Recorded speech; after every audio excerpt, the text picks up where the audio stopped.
I think so. Good evening. The Charter Township of Plymouth Board of Trustees meeting for Tuesday, April 9th, 2019 will come to order. Mr. Clerk, please take the roll. Trustee Heitman. Here. Trustee Dempsey. Present. Clerk Vorba here. Trustee Dorshevitz. Here. Trustee Kermy. Here. Treasurer Clinton. Here. Supervisor Heisey. Here. We have a quorum. Item B is the Pledge of Allegiance. Tonight we have three Boy Scouts joining us, Gabe Schmall, Ethan Delphin, and Joseph Plant. If you gentlemen could come forward and lead us in the Pledge of Allegiance, we'd appreciate it.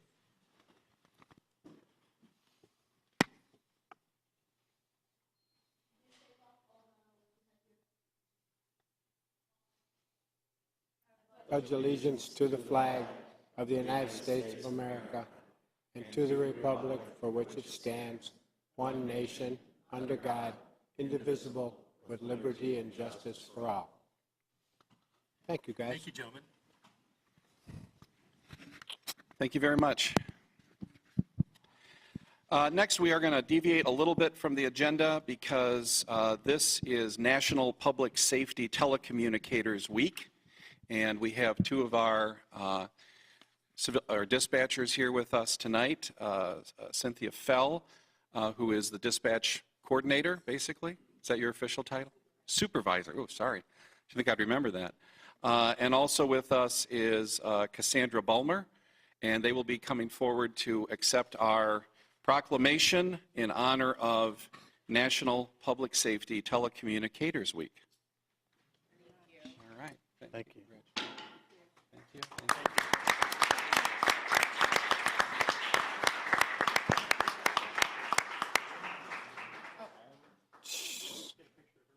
Yeah, you guys. You go.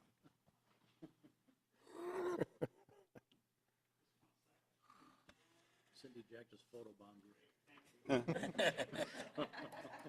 Now, I also want to mention another thing here for Ms. Fell. We received a letter a couple days ago from the Conference of Western Wayne, which is the body that oversees our 911 system.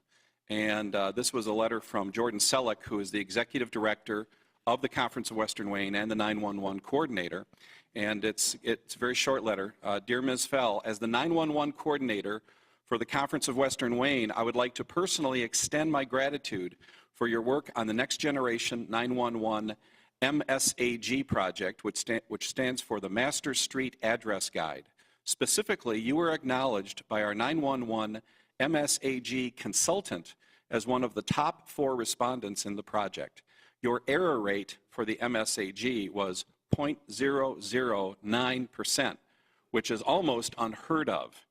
We would not be able to deploy important initiatives like Next Generation 911 without professionals like you. Thank you for your dedication, time, and commitment. Congratulations.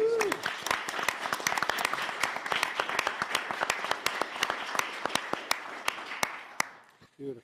So a little bit more background on that, and we are in the process right now, and Lieutenant Kudra can jump in if he wants, but we're in the process right now of updating our 911 service, which services both the township and the city. We received a $250,000 grant from the state of Michigan last year to buy the new state-of-the-art Viper 911 telecommunications service for our dispatchers, and we have also augmented that almost one-for-one with new computers, furniture, all sorts of other support equipment that is necessary to make the 911 Viper system as good as it can be. And that's all funding that came out of our public safety millage from last year. So we are going to a very enviable state-of-the-art 911 system, which should result in more reliable and faster dispatch for all of our emergency service personnel. So again, congratulations, and you can stick around if you want, or you can get back to work. I don't know. Okay. All righty. So next up is the approval of the agenda. Mr. Supervisor. Mr. Clerk. I move the approval of the agenda for Tuesday, April 9th, 2019. Motion's been made by Clerk Vorva. Is there a second? Second by Trustee Dempsey. All those in favor signify by saying aye. Aye. Aye. Approval of the consent agenda is item D. Any comments, questions? Mr. Supervisor, Yes? I have one change request for supervisor and trustee comments, page 6G. Trustee Heitman, pleased with General Drive moving ahead. We almost have 50% of the signatures instead of with more than. That's a big difference since we need one more signature, and most of the businesses down there now that are not signing up are more interested in themselves than the township. So if we could make that change, I'd appreciate it. So noted. I also have a change on page 5 where it says Supervisor Heisey said the 5-year contract provides for 2.5% increases for the first 3 years. Actually, it is 2, 2.5, 2.5, 3, and 3. So the first, it's a 5-year contract, but the first year is 2%. So noted. Okay. All righty. So we have some changes on that. Any other comments or questions on item D? Mr. Supervisor, Mr. I move Heitman. we approve the consent agenda as amended. Motion's been made by Trustee Heitman to approve the consent agenda as amended. Is there a second? Second. Second by Clerk Vorva. All those in favor signify by saying aye. Aye. Thank you. Before we get to public comments and questions, we have our Wayne County Commissioner, Melissa Daub, here tonight. Melissa, would you like to come forward and just introduce yourself? I think this is your first meeting with us, and be able to handle any questions that we might have. We're not sure what microphone to use tonight. She was here one other. She was? I'm sorry, yeah, okay. The big one. Just make sure the green button is on. Good evening. Is Yeah, this got on? Okay. No, it's not my first meeting here, but again, my name is Melissa Daub, I'm Wayne County Commissioner for District 10, which is Plymouth Township, City of Plymouth, and Canton Township. I'm just here to kind of see what's going on in the township. I'm trying to make this a regular thing, but Canton Township also has their meetings at the same time, so I gotta alternate. So I'm here tonight. If anyone has any questions for me, I don't know if you want to take any now or just after the meeting. Well, I would say probably now from board members, if anybody has anything, but I think we're, Chuck? Not a question, but a request. Hold on, I need to put this on. We have ditches in Plymouth Township, and in the past, the county has taken 5 to 10 years to repair them. I would like to see that speeded up. It's just been very difficult. And these ditches flood, and then it floods people's front yards, and potentially could flood their basement. Okay. So I've seen people put in numerous requests and have whatever the tracking number is, but it's very difficult to get work done in what I would say timely fashion would be at least one construction season, not 5. Right. So I am doing some work with drainage districts in Canton Township right now, working with the Drain Commission, so I will include Plymouth Township in on this. Well, these are request not as well. drain related. These Okay. are road related. Okay. But you brought up another question. The drain issue, those are even more difficult to No, get. I said drain. Well, okay, Is there's that- the drain okay. commission, which are the Yeah. storm drains, and then there's the ditches, which are along the road, which are the Wayne County Road Department handles Okay. that. Or at least they've done the work in the past. So first concern is the road ditches, which then require regularly cleaning, where you take an excavator and dig them out. It's a special excavator that's wide and shallow. And then drains, which are storm drains, where people pay usually $1 every year, is assessed. Right. It's a drain district. Those are even more difficult to get repaired. I understand. So thank you. So who should the residents be talking to? So the residents should contact me first, and my email at the county is district10, the number 10 at waynecounty.com. I don't know my office phone number off the top of my head yet. I haven't memorized it.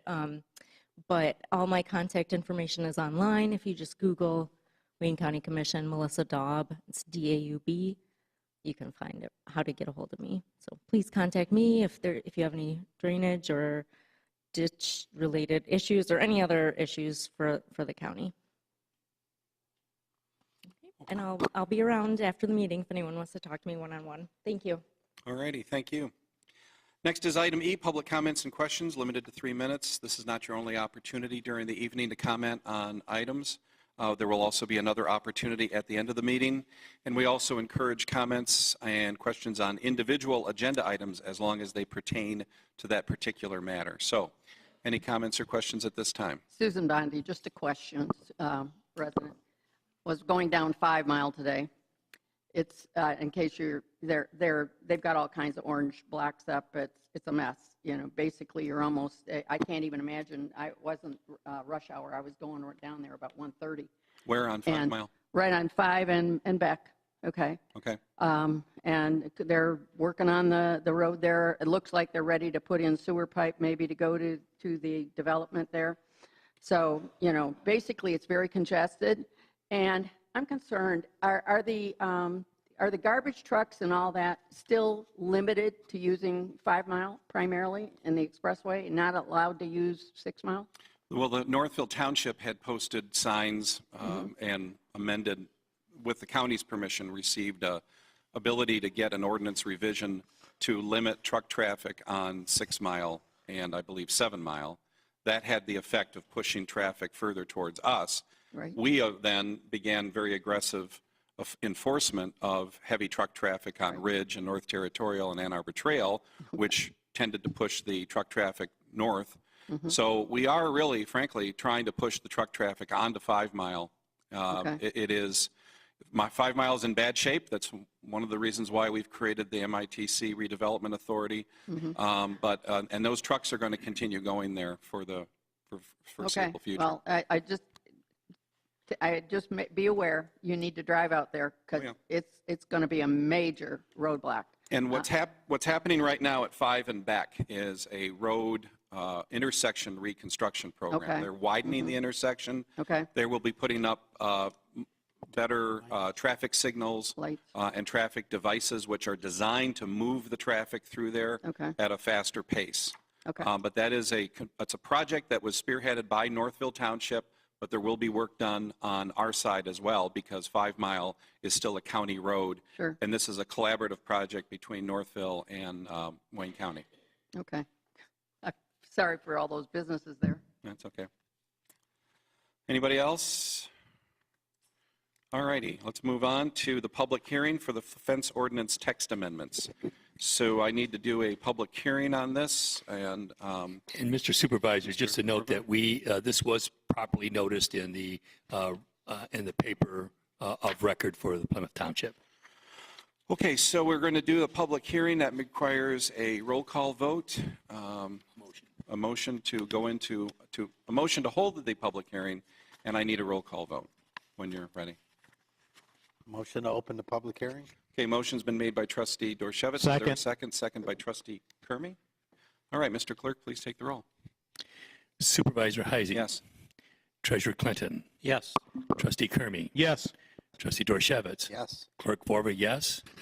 Trustee Dempsey. Yes. Trustee Heitman. Yes. Motion passes. Okay, so now we are having a public hearing on the text amendment to the zoning ordinance number 99, single-family residential fences, and it's 7:13.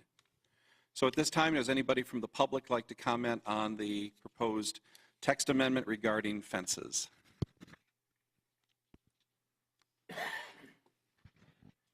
Good evening. Are we on? It's on. It's on. Carol LaRue. I live on Ball Street in Palmer Acres. I'm a 56-year resident of Plymouth Township, and I'm very concerned about having this go through. I've read it thoroughly.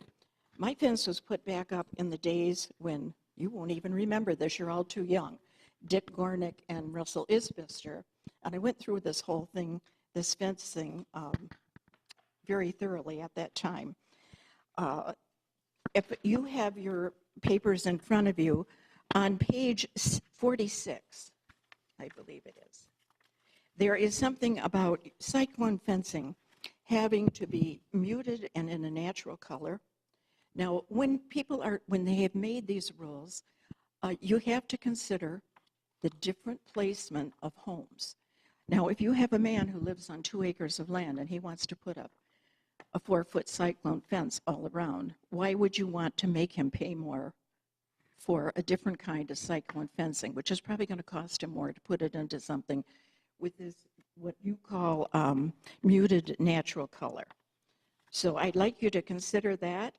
I don't think that would be fair. When you get down, go to page 47. You have decorative fencing. I have decorative fencing in the front, and at the time I put that up, I was told that you are to leave 2 spaces on each end of the decorative fence for a person to walk through, and that was primarily for the fire department.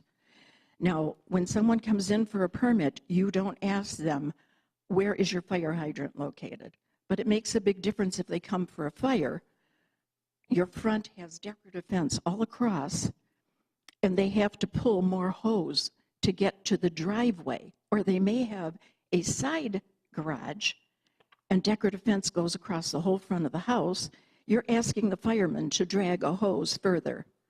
So I would ask that if the decorative fencing thing, that there be something in there, that there be space left on each side of the decorative fencing for the fire department. Now, the chief can say if that's even needed or not. I don't know.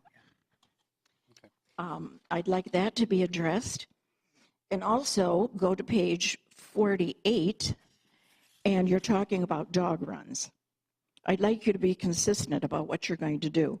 You want 4 feet on the side yards and 6 feet in the rear yards on the dog pen.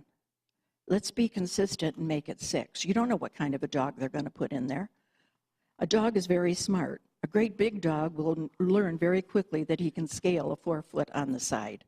So when you're talking about your dog runs, make it a consistent 6 feet on each side. Okay. And also the placement of dog runs. You've got that, if you go down to item D on the same page, 8 feet to the side property line, which means you would be allowing someone to put a dog pen in a side yard, not knowing how the neighbor next door might be impacted by that.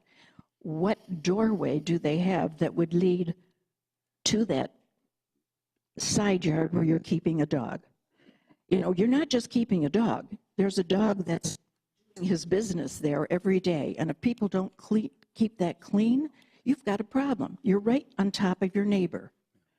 So actually, if you're going to change the ordinance, make it so that dog pens have to be in rear yards.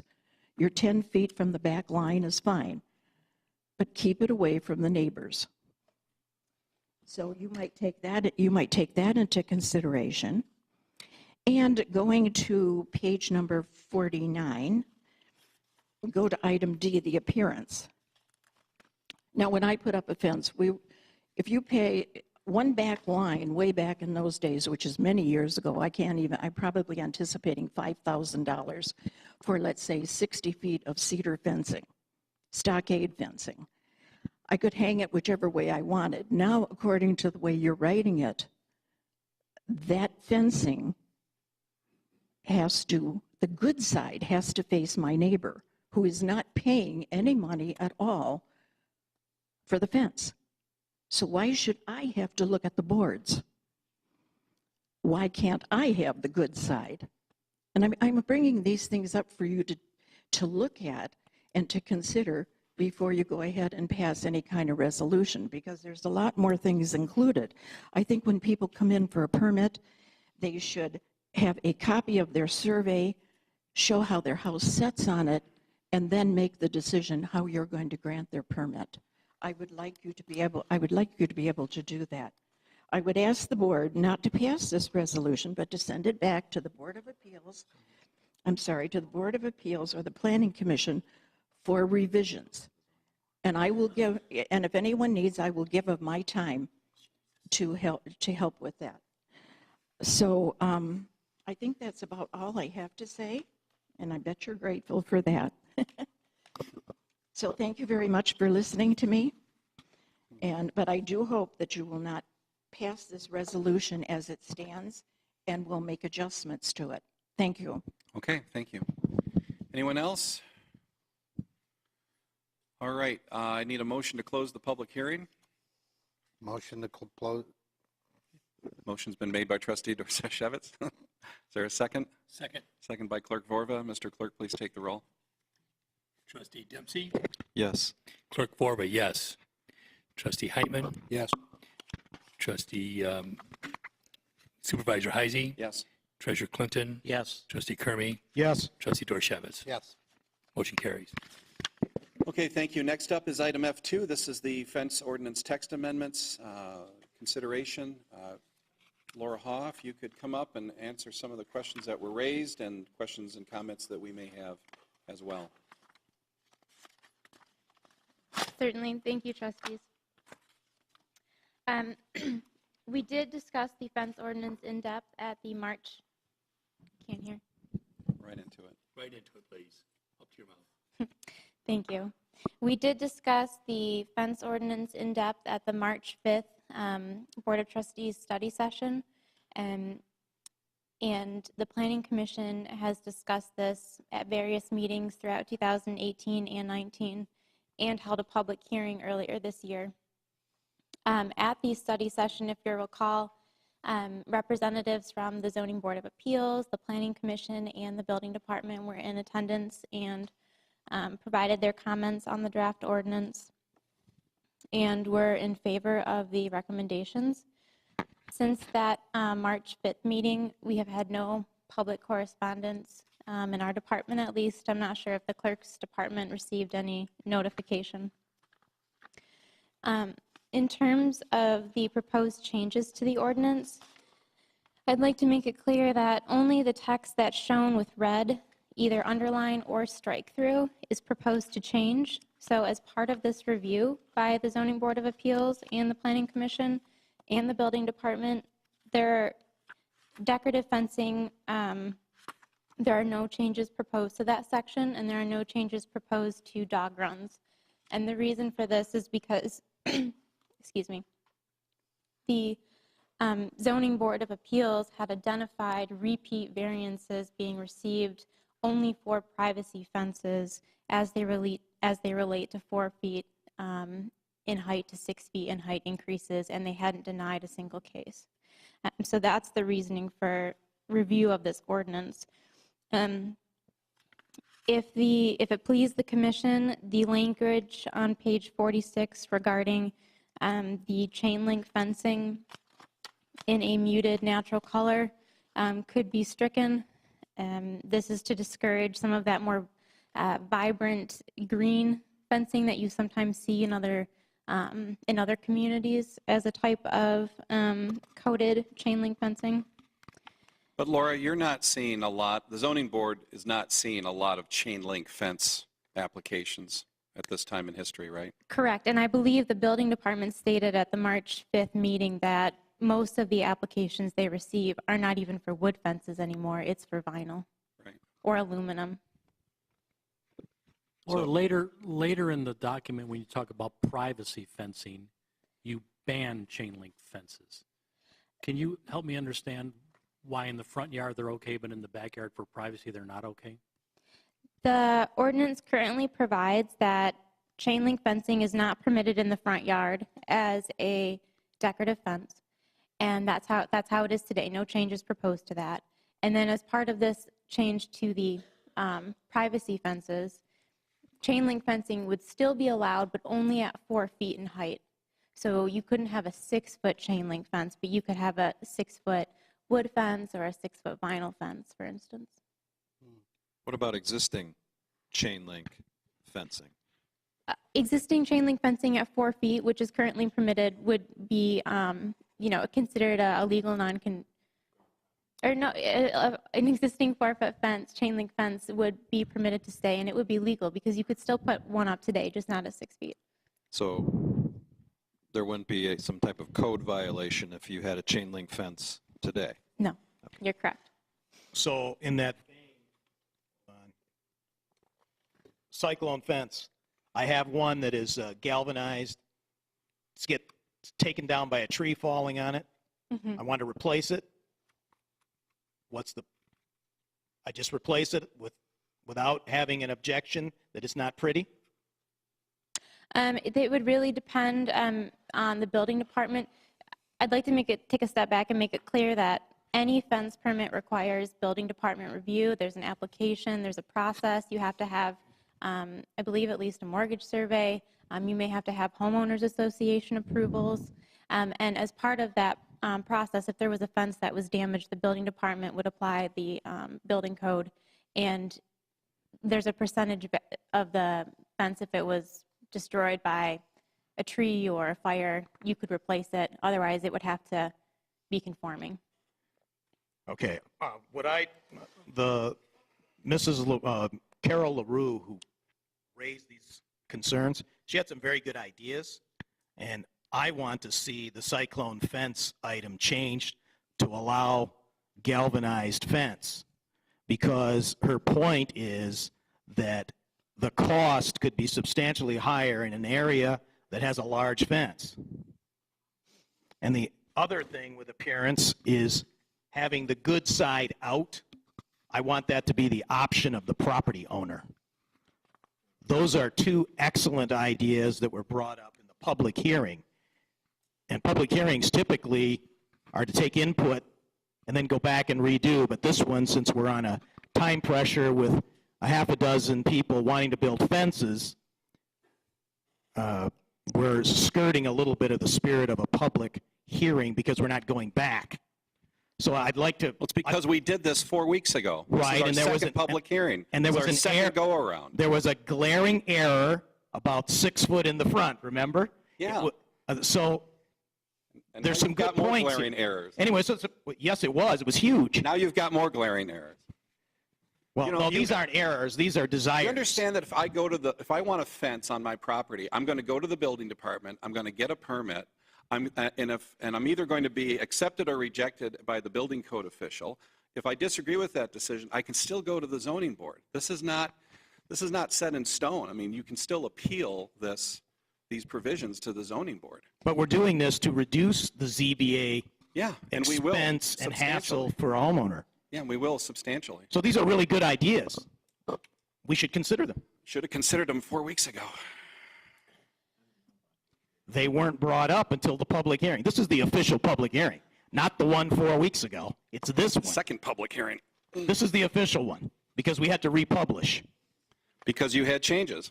Trustees, if I can just interject, there was a public hearing as required by the Planning Commission in which no public comments were received at that meeting. And it was also discussed at least 4 public meetings of the commission.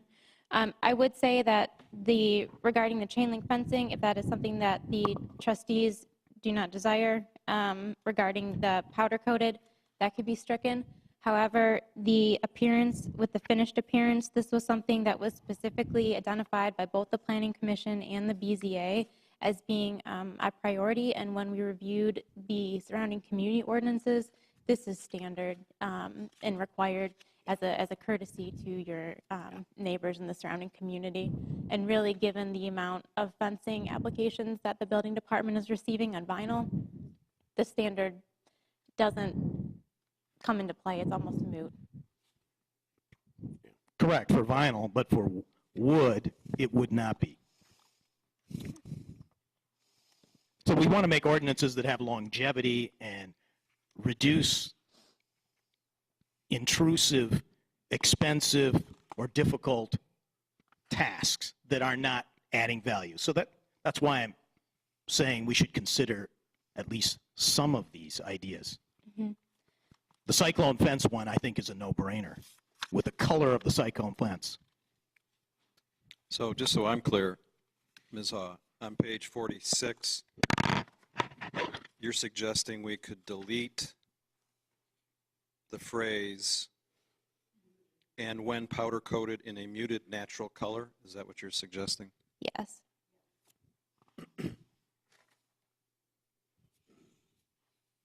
And then this point about page 47, this isn't a proposal to change, but for the decorative fencing, 2C shall be so located as to result in no safety hazard to pedestrians and/or motor vehicles and passengers.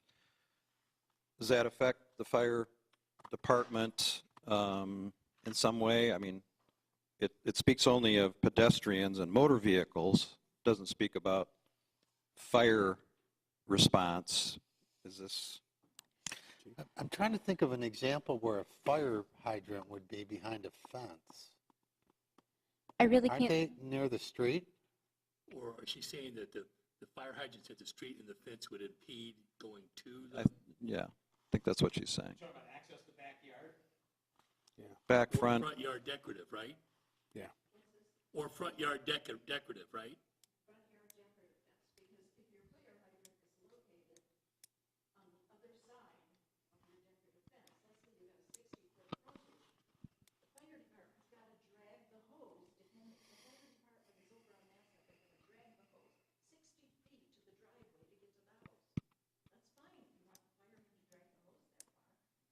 With the supervisor's permission, fences are not allowed to block. It's against the law to block a fire hydrant in any way, shape, or form, even with a decorative fence.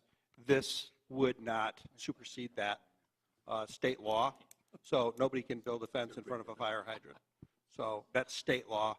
This would not supersede it. So, and in my 28 years, I've never had to worry about removing a decorative fence to get to a fire hydrant. Laura, can you refresh my memory on that 4-foot, 6-foot issue we had on the March meeting? Because there was a Where was it at again, Mark? I, Isn't that the map itself?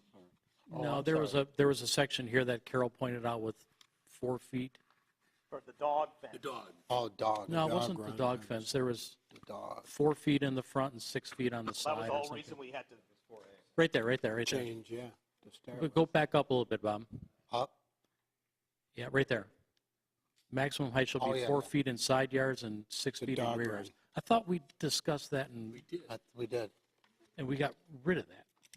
Mark, take a look at number 4, it's dog runs.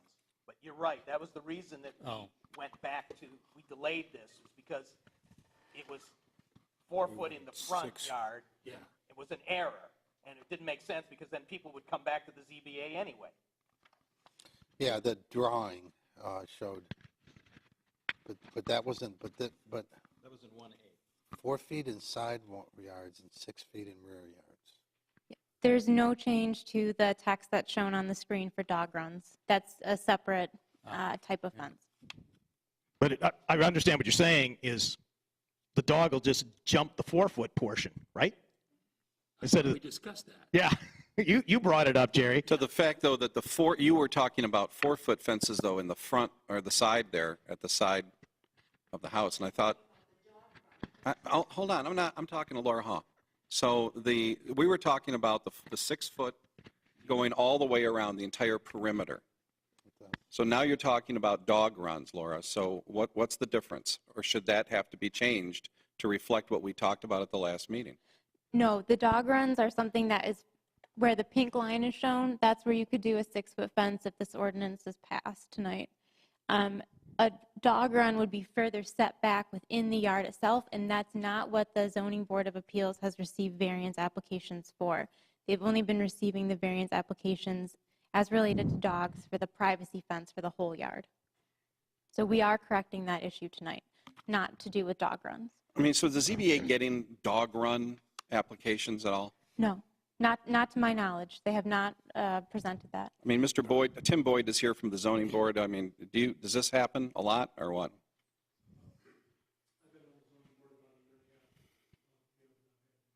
Okay. But I thought we were fixing the ordinance of everything. So if there's something wrong with a dog run, because we've changed color and things like that. Everything was So 6. the point, tell me about this dog run. The dog is going to jump the 4-foot versus the 6-foot section. So why would anyone in their Unless right it's a mind small put dog. up a 6-foot dog fence on 2 sides or 3 sides, and then one side 4 feet? It's not what it says. It says Okay, if you so put it in let's a look at it. side yard, it can only be 4 feet. If you put it in a rear yard, it can be 6 feet. That's what it says. Okay, so Mark's question, let's It look at doesn't it. say you'd have half the dog run 4 feet Okay. and the other half 6 feet, because the dog's too stupid to figure out that the 4 feet fence is shorter than the 6 foot. And what we're finding too, Laura, is that most people in Plymouth Township nowadays are getting invisible fence anyway, and the dog run applications are kind of fading away. Yeah. I mean,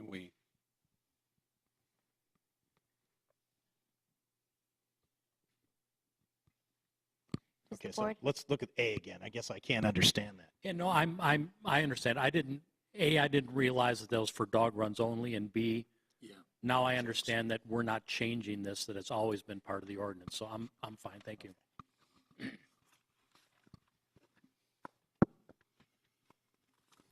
So can we take a friendly amendment to change the color of the cyclone fence?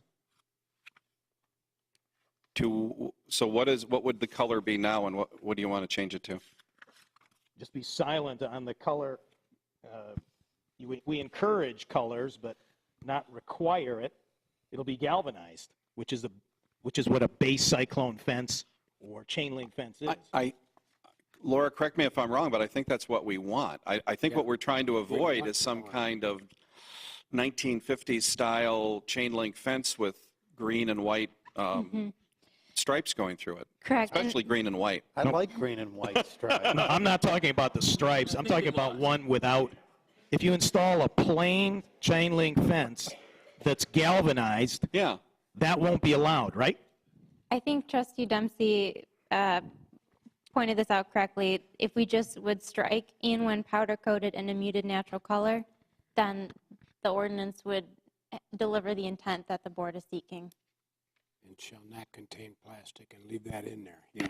Yes, Yeah, you want to leave that in there, but the color, that's what we're talking about. correct. It could just be the steel galvanized chain link fence at 4 feet then. That works. Okay. So I think that's kind of what we all had in mind. Yeah. So the words change, or you're going to change the words? Or you don't need to? When you say that, that's going to be changed as amended. Yeah, we'll make that change. Take that out, yeah. Okay. Since we've already had the public hearing on this, I'll take any other questions from the board at this time. Hearing none, then I would entertain a motion on the proposed resolution. And I think the clerk pointed out that this would be the initial, or this would be the final reading of the text amendment, because this does not require a first or second reading.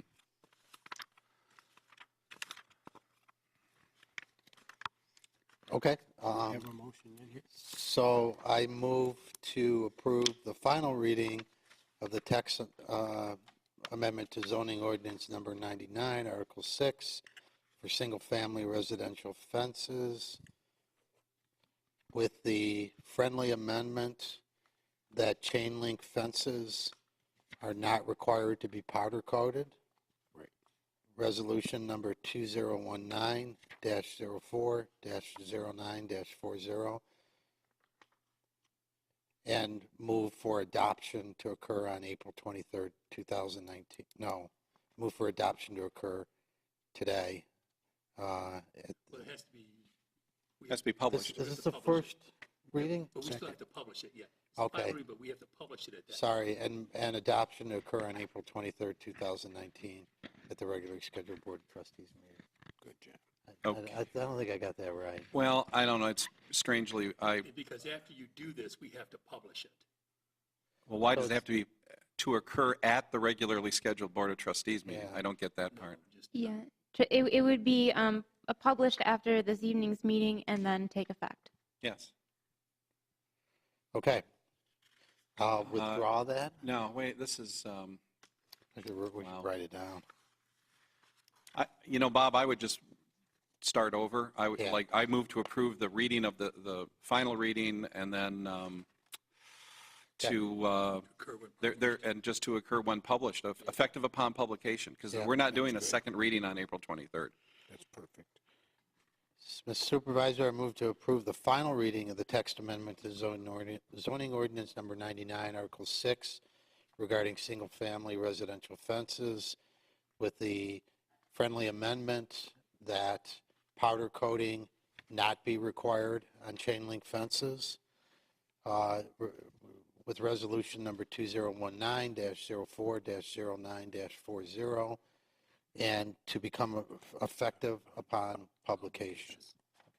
Motion's been made by trustee Dorchevitz. Is there a second? Excuse me. Yep. To become effective 7 days after publication. All right, thank you. Second. Seconded by by Treasurer Clinton. Clerk Vorba, please take the roll. Trustee Kermy, Yes. Trustee Dempsey, Yes. Trustee Dorchevitz, Yes. Supervisor Heisey. Yes. Trustee Heitman, Yes. Clerk Vorba, yes. Treasurer Clinton, Yes. motion carries. Okay, thank you very much. Next is item F3. This is the Historic District Ordinance, first reading, because this is an ordinance to the General Code of Ordinances. Trustee Dempsey and Laura Haw. Jack, you want to start us off, or Laura? Take your pick. She's the expert. Oh, she's the expert. Thank you, trustees.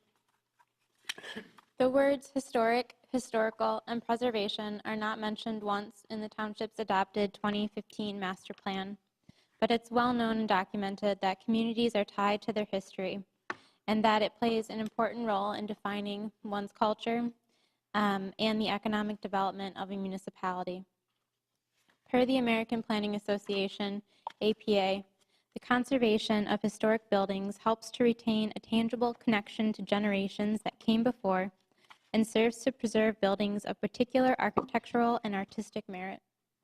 Importantly, preservation of buildings also helps communities retain a distinct sense of identity, ultimately creating an authentic, an emphasis on authentic, sense of place that is difficult, if not impossible, to recreate with new construction. There is increasing evidence that such distinct places also play an important role in the economic competitiveness of communities. I think if you take a look around, I'm sure you're very familiar with a number of examples of this where even high-profile corporations such as Google and Zapdos, for instance, they are locating in older and historic buildings rather than constructing new Class A office space. So, for instance, Google recently opened a new office in Pittsburgh in a over 100-year-old Nabisco factory that created a vibrant open workspace and connected to Pittsburgh's Rust Belt past. And Zapdos recently moved its operations from a suburban office park to a more urban industrial facility that had experienced significant disinvestment over time and needed a lot of rehabilitation to get it there. I think if you look even locally, we see this a lot in Detroit, but also our own community. Phoenix Mill, I think, is a great example of that rehabilitation and a tie to the past. Even the water wheel building in downtown Northville, where our offices are located, is a former Henry Ford plant. Now, typically, I think that when we think of historic districts, we often picture the traditional Main Street downtown, and this is often the case. But what is also true, and as touched on by Trustee Dempsey in the cover memo, is that there's a wealth of communities with non-traditional downtowns that are impactful and offer a positive impact on the community. So just looking around at other Metro Detroit communities, including ones that have a large residential base, there are a number of historic district ordinances, including Huntington Woods, Grosse Pointe Farms, Rochester Hills, the Village of Franklin, and even Washtenaw County has a historic district ordinance, in addition to our immediate surrounding communities, so Livonia, Canton Township, Northville, the city, and the township. I think it's also important to point out that many Michigan townships, especially we're seeing on the west side of the state, were established in the early or mid 1800s, and that they're now celebrating or planning to celebrate their 200-year anniversaries. And that's kind of a moment to connect to a heritage, and we're seeing more of these ordinances come about Plymouth Township's anniversary is actually coming up as well. It's April 12th, 2027. So 1827 was when we were founded. The draft memo, or the draft ordinance that was provided in your packet also contains authority from a number of different statutes that have long been in existence in the state of Michigan. The first starts with the Historical Activities and Projects Act of 1957, the Municipal Historical Commissions Act of 1957, and the Historical Local Districts Act of 1970. All these acts really support townships advancing its historical interests of the community. And I'd like to point out that the proposed historic ordinance before you is a completely voluntary policy. There's not a designated boundary similar to the city of Plymouth, for instance, where it's block by block. You're located in a district. This would be a voluntary process from individual property owners, and it would literally be non-existent until a property owner approached the township for such an application, whether it's for a residential or a commercial structure. This is very similar to Canton Townships, and I would recommend taking a look at their ordinance. It's online. They have 7 different districts, I believe, and each district, for instance, is, aside from Cherry Hill Village, is just one property. So they have the Phelps Property Historic District. That is just one single residential home that was initiated into the program. And there are a number of facilities in the township that could benefit from such. Certainly Phoenix Mill and maybe some of the greenhouses and residential properties. There's some listings online already. So if there's any questions, happy to answer them along with Trustee Dempsey this evening. Okay, Jack, do you want to? Just to add a couple points, thanks for that very thorough explanation. This did come from the Citizens Advisory effort, the Arts, Recreation, and Heritage Committee. It's one of the things that was recommended, so this is a citizen-generated idea. On page 2 of the memo is a discussion about the economic development benefits of this kind of action.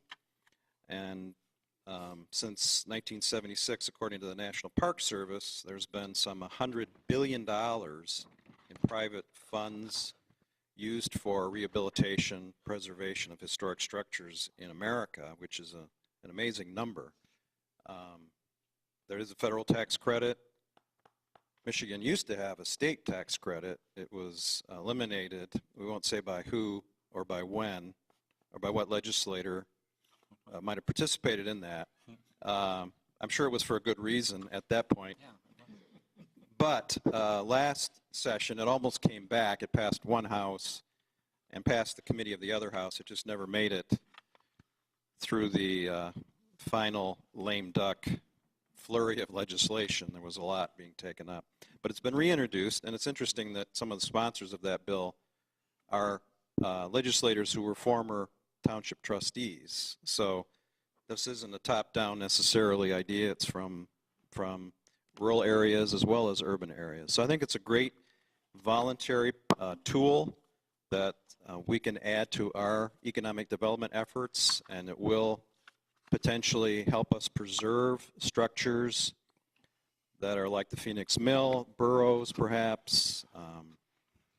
A lot of people don't really know that when the first township government meeting was held in Plymouth Township, it was held in a structure which still exists. And so if you know who the property owner is and you know where it is, you might be able to go access that site. That's an amazing fact that a lot of communities cannot say they have that asset. And thanks to the property owners who reside there, they have preserved that. They haven't torn it down. They're very proud of it. So I think this is a great thing for us to do. Again, it's private owner friendly. It's not a top-down draconian kind of measure, and so I would respectfully urge the board to support this. I have some, So I have a couple comments and questions. When I was in the legislature, there was a great deal of opposition to historic districts in certain areas of Michigan. We actually thwarted the laws that would have really gutted historic districts as we know them today. But a lot of the points that were made by people were very well taken.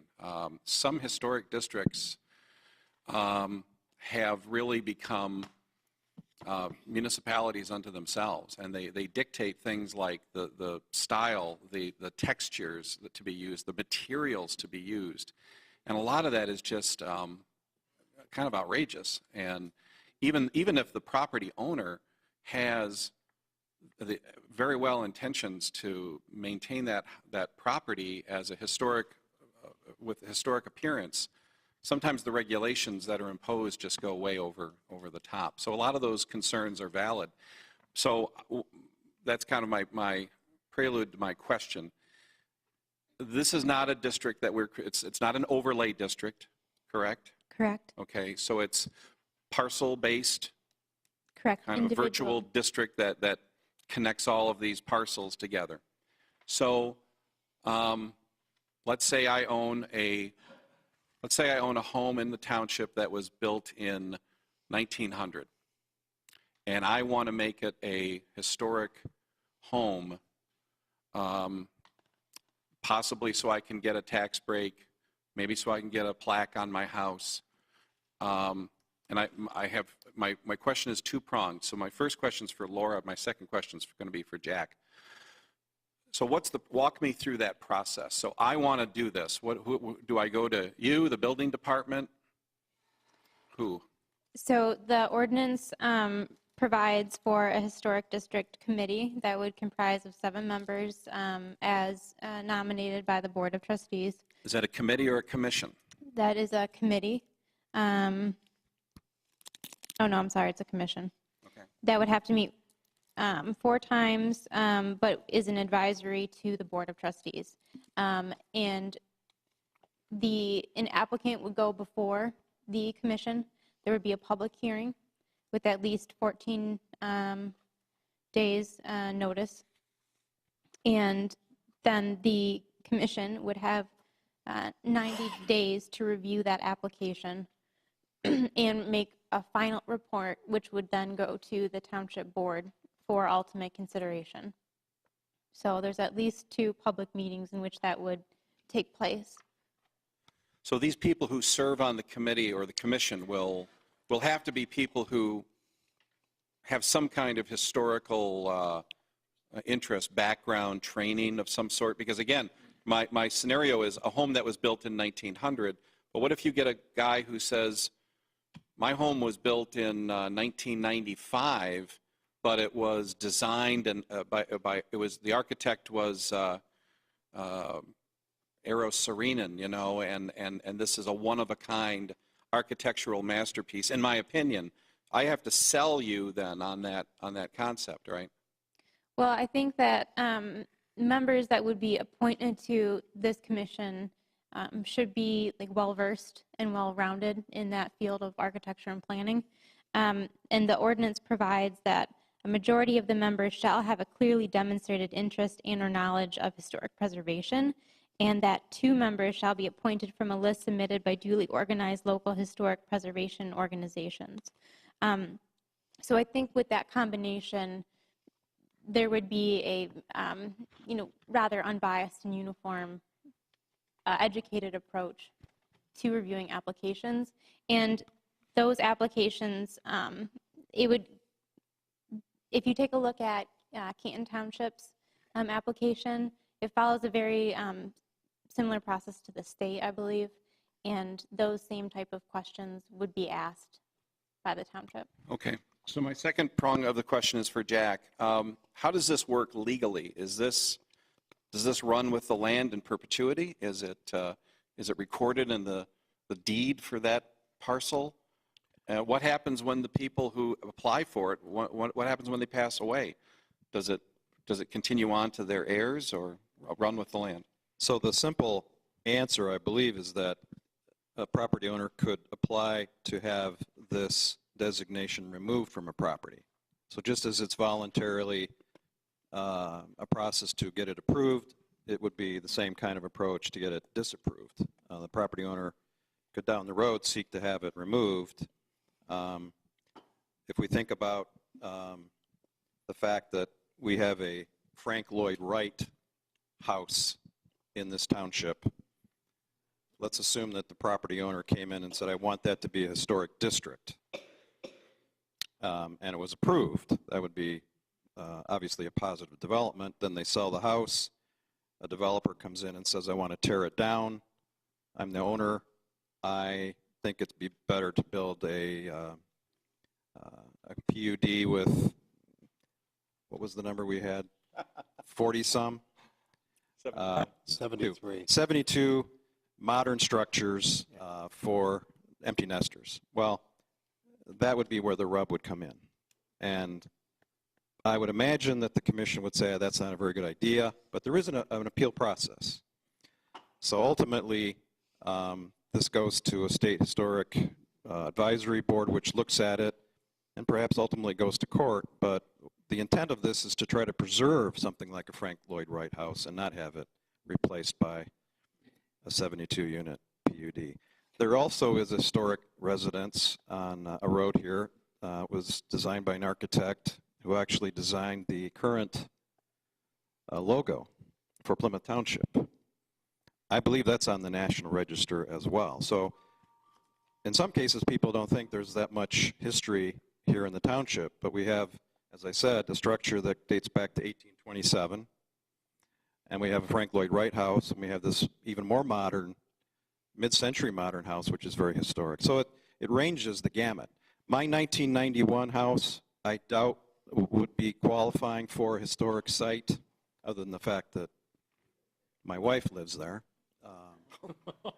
and she's fantastic. And she doesn't want I just want that to. I wish this was part of the public record. How old is she, Jack? She's much younger. She's much younger. Boy, I really waded into that one. Dan said it, remember that. But my point is that this is why you have. This is why you have. She's my trophy wife. That's why you have this process, so that not anybody can get any kind of historic designation. If I'm red on the TV, it's because I am red in the face right now. So, in all seriousness, I think this is a very positive thing. I have Bob. a couple questions because I'm trying to understand. So there's a tax credit granted by whom and to what extent? Is this a federal credit of some sort? Do you know? Right now, the state of Michigan doesn't afford that option, but it's something that the legislator could reprovide. And if so, then that's something that we would want to have the township would want to have the historic district in place so that residents or business owners could take advantage of that. But it says the federal historic preservation tax credit has been. Oh, I see. So, but there's a federal tax credit that is available. Yes. And to what extent? Credit for what exactly? Usually, it's for the purposes of rehabilitation, improving, saving a building. That's the only financial way you can put together a package to resurrect some of these buildings, some of these historic buildings. So I suspect, for example, in the city of Detroit, a lot of the development there has a historic tax credit component to its redevelopment. I'm pretty sure, for example, that what's the hotel on Washington Boulevard that the Book Cadillac? The financing package for that was so complex with a lot of different pieces and financing authorities, and the federal tax credit was part of that made that project actually happen. Without it, it probably wouldn't have. So it's a great tool that's being used by developers, not to tear down, but to save these kinds of historic structures all around the country, and certainly here in Michigan.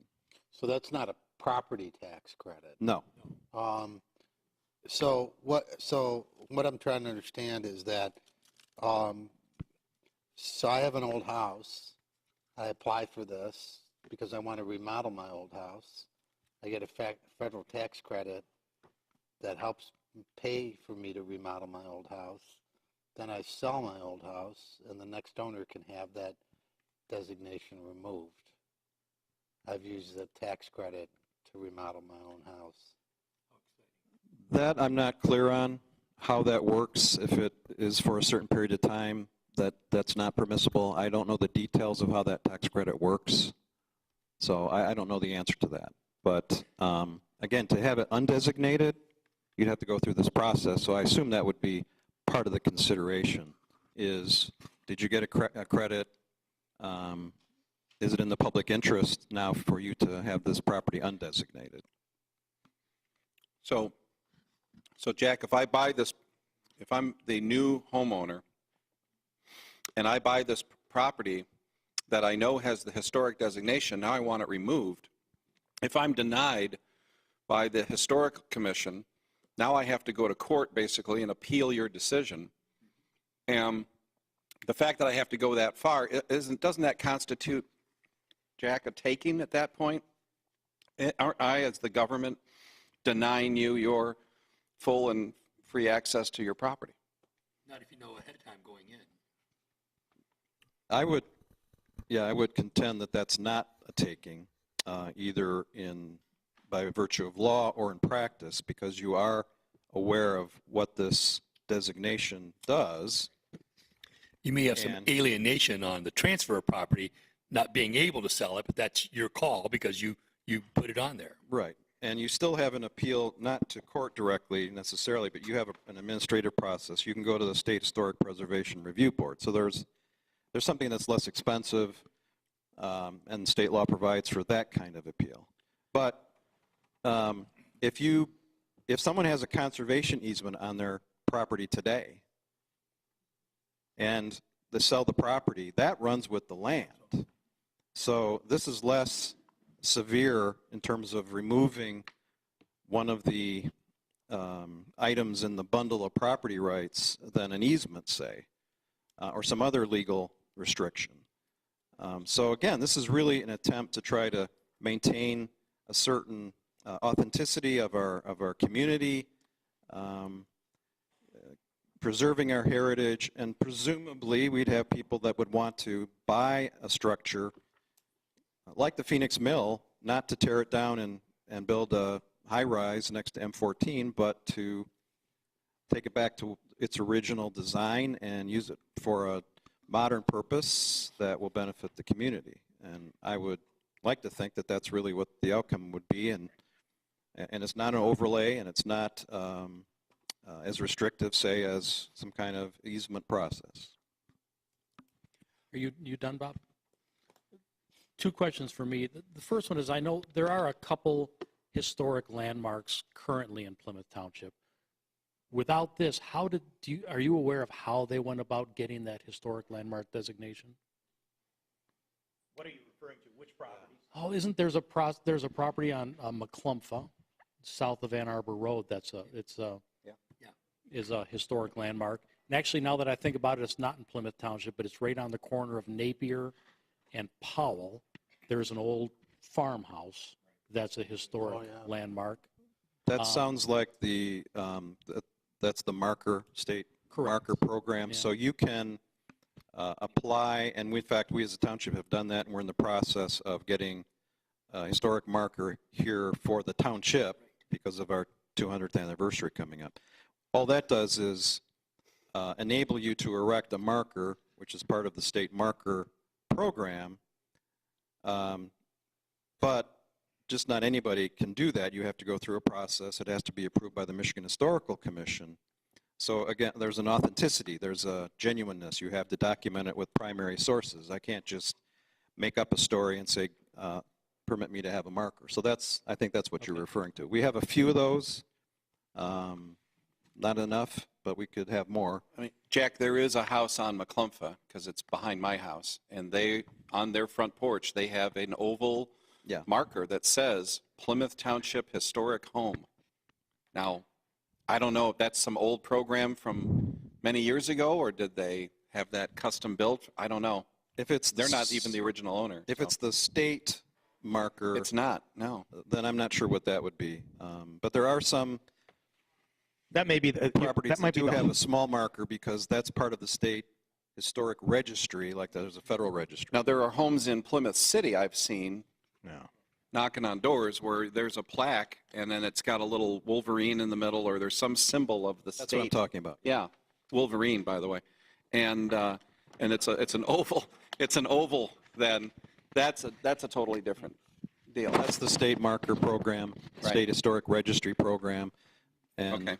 that's a little different from this, but it certainly dovetails with it. Okay. And then my second question for discussion is, if Canton currently has 12 of these individual districts, and we're roughly half the size, my point is we're not going to have a lot of these, maybe 6, maybe 10, which means that the commission is not going to be overly busy during the course of their tenure. Here's my question. Is 7 the right number for the number of commissioners?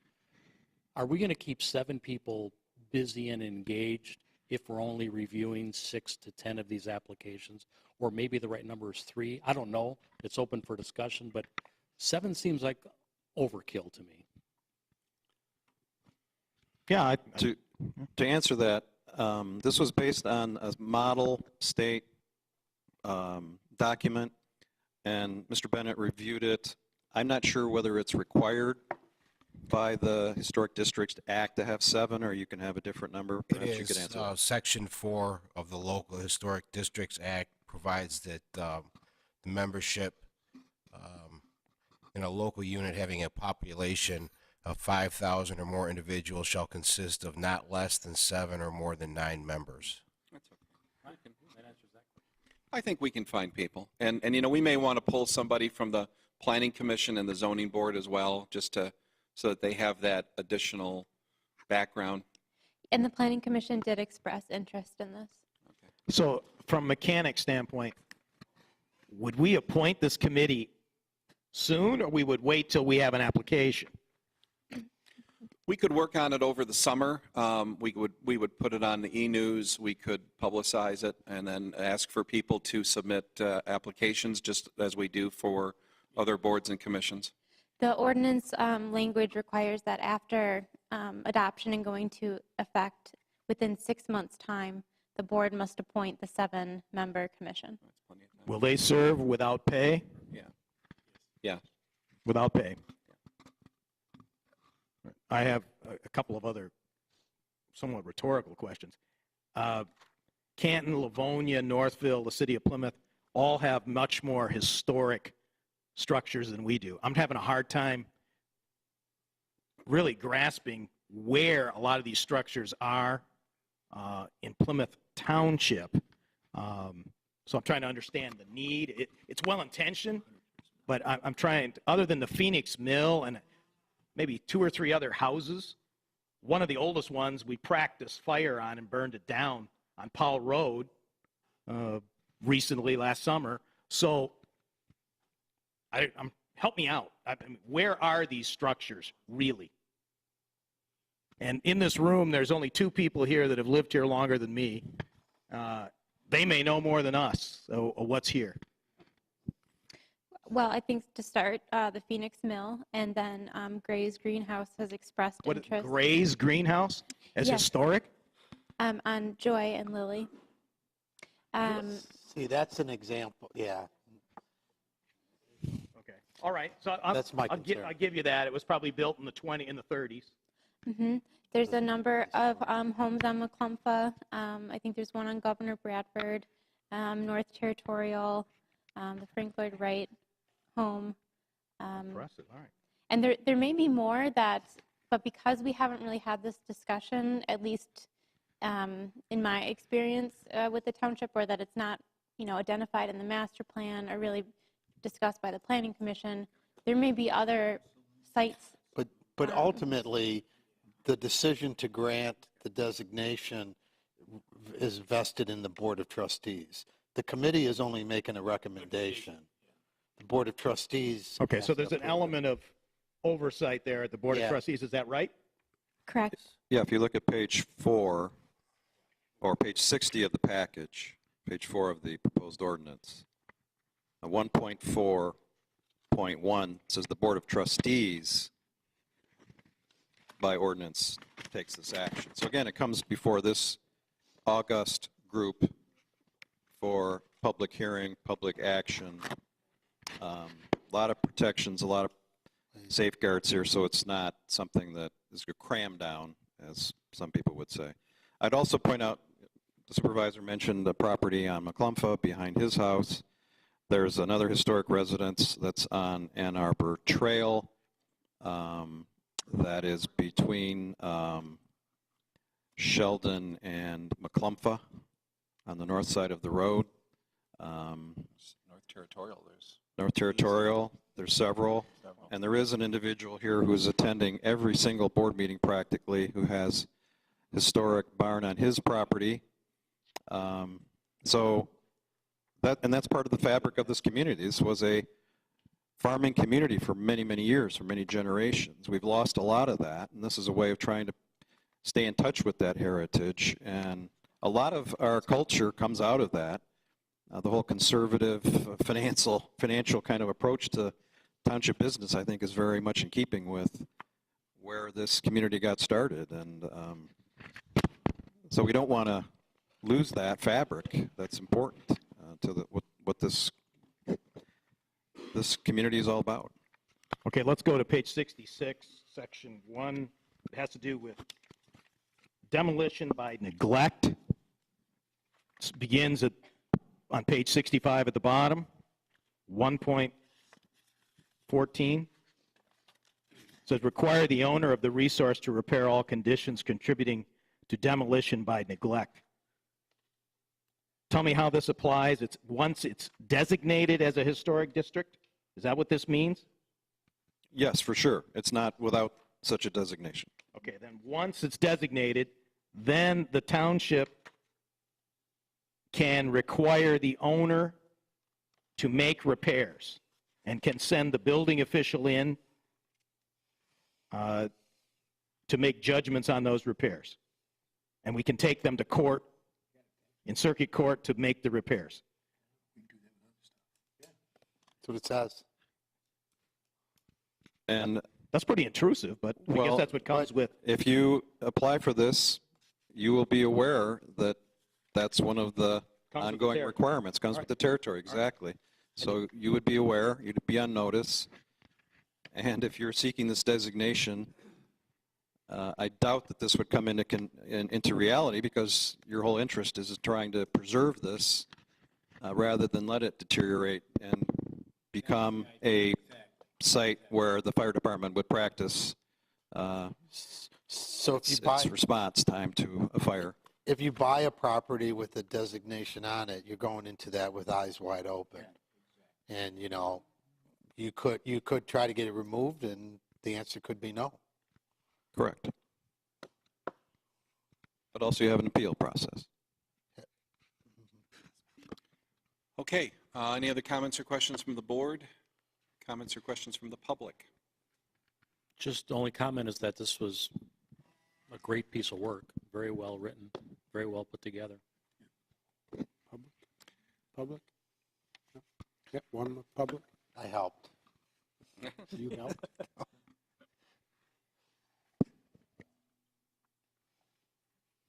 Do I talk into this one? Yep, that works. Excuse me. Good evening, everyone. My name is Wendy Harless. Excuse me. I live at 11677 Morgan Avenue in the township. I'm a 49-year resident of the township. I've lived here all my life, but I'm also the current chairperson of the Plymouth Preservation Network. We're a nonprofit that has been around since 2006. We advocate for the preservation of our historic buildings in the township as well as the city. We are very much in favor of creating a historic district ordinance for the township. We currently don't have any type of tool to use in preserving our historic buildings in the township, and it's a shame that people don't know the history, the historic buildings that we have around here. That may be because we don't have a historic district. I think if we can create a historic district ordinance, it will help to bring to light some of the really wonderful historic buildings that we do have in the township. There's a wonderful website that's run by one of our members. It's called Plymouth, Michigan Discoveries. I encourage you to go on there and look at some of these historic buildings that we do have in the township. To address Supervisor Heisey's concern about that possibly there would be some very onerous restrictions on people who want to either improve their house or to add on to their home.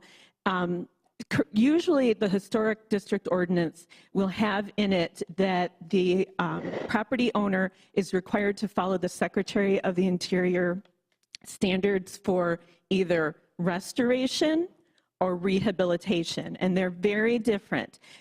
For instance, the city follows the Secretary of the Interior standards for rehabilitation, which means that you can make improvements to the property, but it doesn't have to be with materials that are historically correct.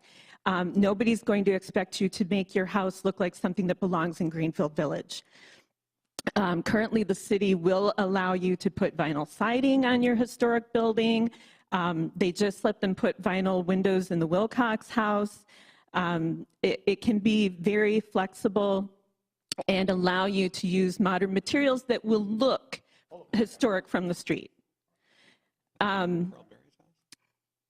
Another thing that I just want to bring to your attention is you can look online and find this. I got the website up right now. Oh, good. The Plymouth, Michigan Discoveries? Awesome. Yeah, it's really a wonderful website. That's the Governor Bradford House, which most people don't even know that we have. The governor lived in Plymouth Township. And it's a really interesting house, too.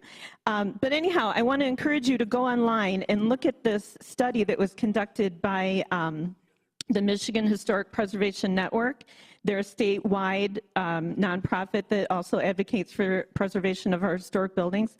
So they did this study in 2016, and it's called the Local Historic Districts and Property Values in Michigan Neighborhoods. So this report is online, and it explored the assessor data from 4 different communities in Michigan: Ann Arbor, Bay City, Grand Rapids, and Kalamazoo. And it determined if, over time, local historic district status impacted your house value. So properties in both historic districts and comparable but undesignated neighborhoods were studied in these communities between the early 2000s and 2015 to 2016. Findings of the statistical analysis confirmed that what studies across the country have indicated for years. Local historic districts enhance property values. MHPN worked with both the Michigan State Housing Development Authority and the Michigan State Historical Preservation Office to gather this data. And in 2015, local historic district designation added between 6% and 28.6% in value when compared to similar non-designated properties. So being in a historic district is like having the good housekeeping seal of approval. You're saying, I have maintained my property. It is conducted in a way that is approved by your fellow residents. I know, like Supervisor Heisey spoke to things being very restrictive, but when you think about it, if you live in a community that where you basically have a neighborhood association where they tell you what kind of mailbox you can put in, what kind of roof you can put on your house, what you can paint the outside. A lot of them dictate the colors. A historic district is very comparable to that, where they're trying to keep things looking aesthetically pleasing. So this is a great site. What are the dates on here? When they were is that when they were posted or something? I believe that's when Jim posted it. Yeah. Yeah, I was scrolling through it for the audience here. And the house that Jack was talking about, which I believe is the Burden House, is that what you were? The Tibbetts Farm? Not Tibbetts. No, this is on Ann Arbor Trail. The Burden House is on Jim's site as well. Is that where the barn is? The barn is the Tibbetts barn. I Yeah, think it's I on think Northville Bob Road. You went by it. I went by the Tibbetts It was barn. up there, yeah. Yeah, and actually the house is about the same era, and the building that they use for their garage, if you go inside, it's all logs with the bark still on it. That's not even the barn. And the owners are really neat. They told us one time that when they were looking for a house in Plymouth Township, they told the realtor, we're looking for a pre-war house. And the realtor was like, oh, yeah, we have a lot of really good pre-World War II houses in Plymouth Township. And they said, no, we're looking for pre-Civil War. So, and isn't it great that here in Plymouth Township, we had a house that they could love and appreciate and take care of. Thank goodness we have somebody who's taking care of it. Okay. Thank you very Wendy. much. Thank you. Great Okay. job, Wendy. Thank you. Anybody else? Wow. It's amazing. All righty then. What we were going to do is we're going to delay the vote on this for Jerry to return. In fact, why don't we do this? Why don't we just have a quick recess until 8:30? That's 10 minutes. Okay, so we'll be at ease until 8:30. All righty, everybody, we're going to be back on the record now, and we are still on item F3. This is the Historic District Ordinance. We've taken testimony from our staff, board members, and the public. Is there anybody else from the public who would like to comment on this? Very good, then I need a motion. Mr. Dempsey. If I could, I'd like to move to approve the first reading of the proposed Historic District Ordinance number 1016-23, and further to schedule the second reading and adoption to occur on April 23, 2019 at the regularly scheduled Board of Trustees meeting, Resolution 2019-04-09-41. Okay, motion's been made by Trustee Dempsey. Is there a second? Second. Second by Clerk Vorva. Mr. Clerk, please take the roll. Trustee Dempsey. Yes. Trustee Kermy. Yes. Supervisor Heisey. Yes. Clerk Vorva, yes. Trustee Heitman. Yes. Trustee Dorshevitz. Yes. Treasurer Clinton. Yes. Motion carries. Great, thank you very much. Next is item F4. This is a presentation by the Public Safety Committee of the Citizens Advisory Council. Susan Bondi and friends. Come on up. I guess I'll take this. I don't know. Can you hear me if I just get We near can it? hear you, but I'm not sure everybody on Okay. TV is going to hear you. Okay. Okey-doke. This is a presentation by the Citizens Committee, the Public Safety Committee. They've been working, our committee's been working diligently for over a year. They've met at least 8 or more times during the year, and have basically supported a lot of the programs. Go to the next slide, Bob. These are the people that have served on it. Don was on it, Richard Charlin. This is Jennifer Wells and Tim Kiernan. And as you can see, we've had, several other people advise us. Chief Dan Phillips worked with us as an advisor. We also had Lieutenant John Brothers and Lieutenant Kudra.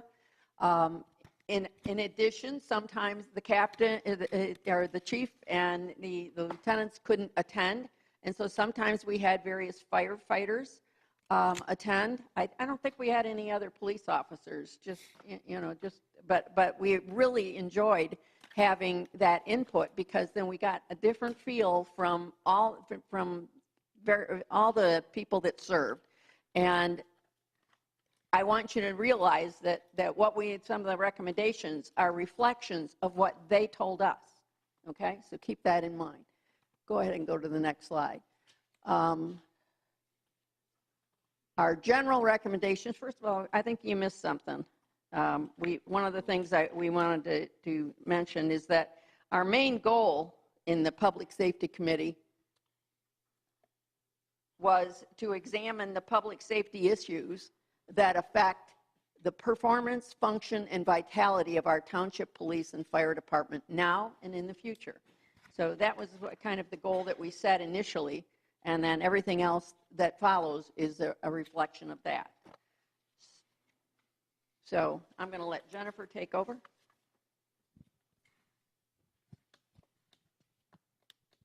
I'm not tall enough to be. Hi, I'm Jennifer Wells. Thank you, trustees.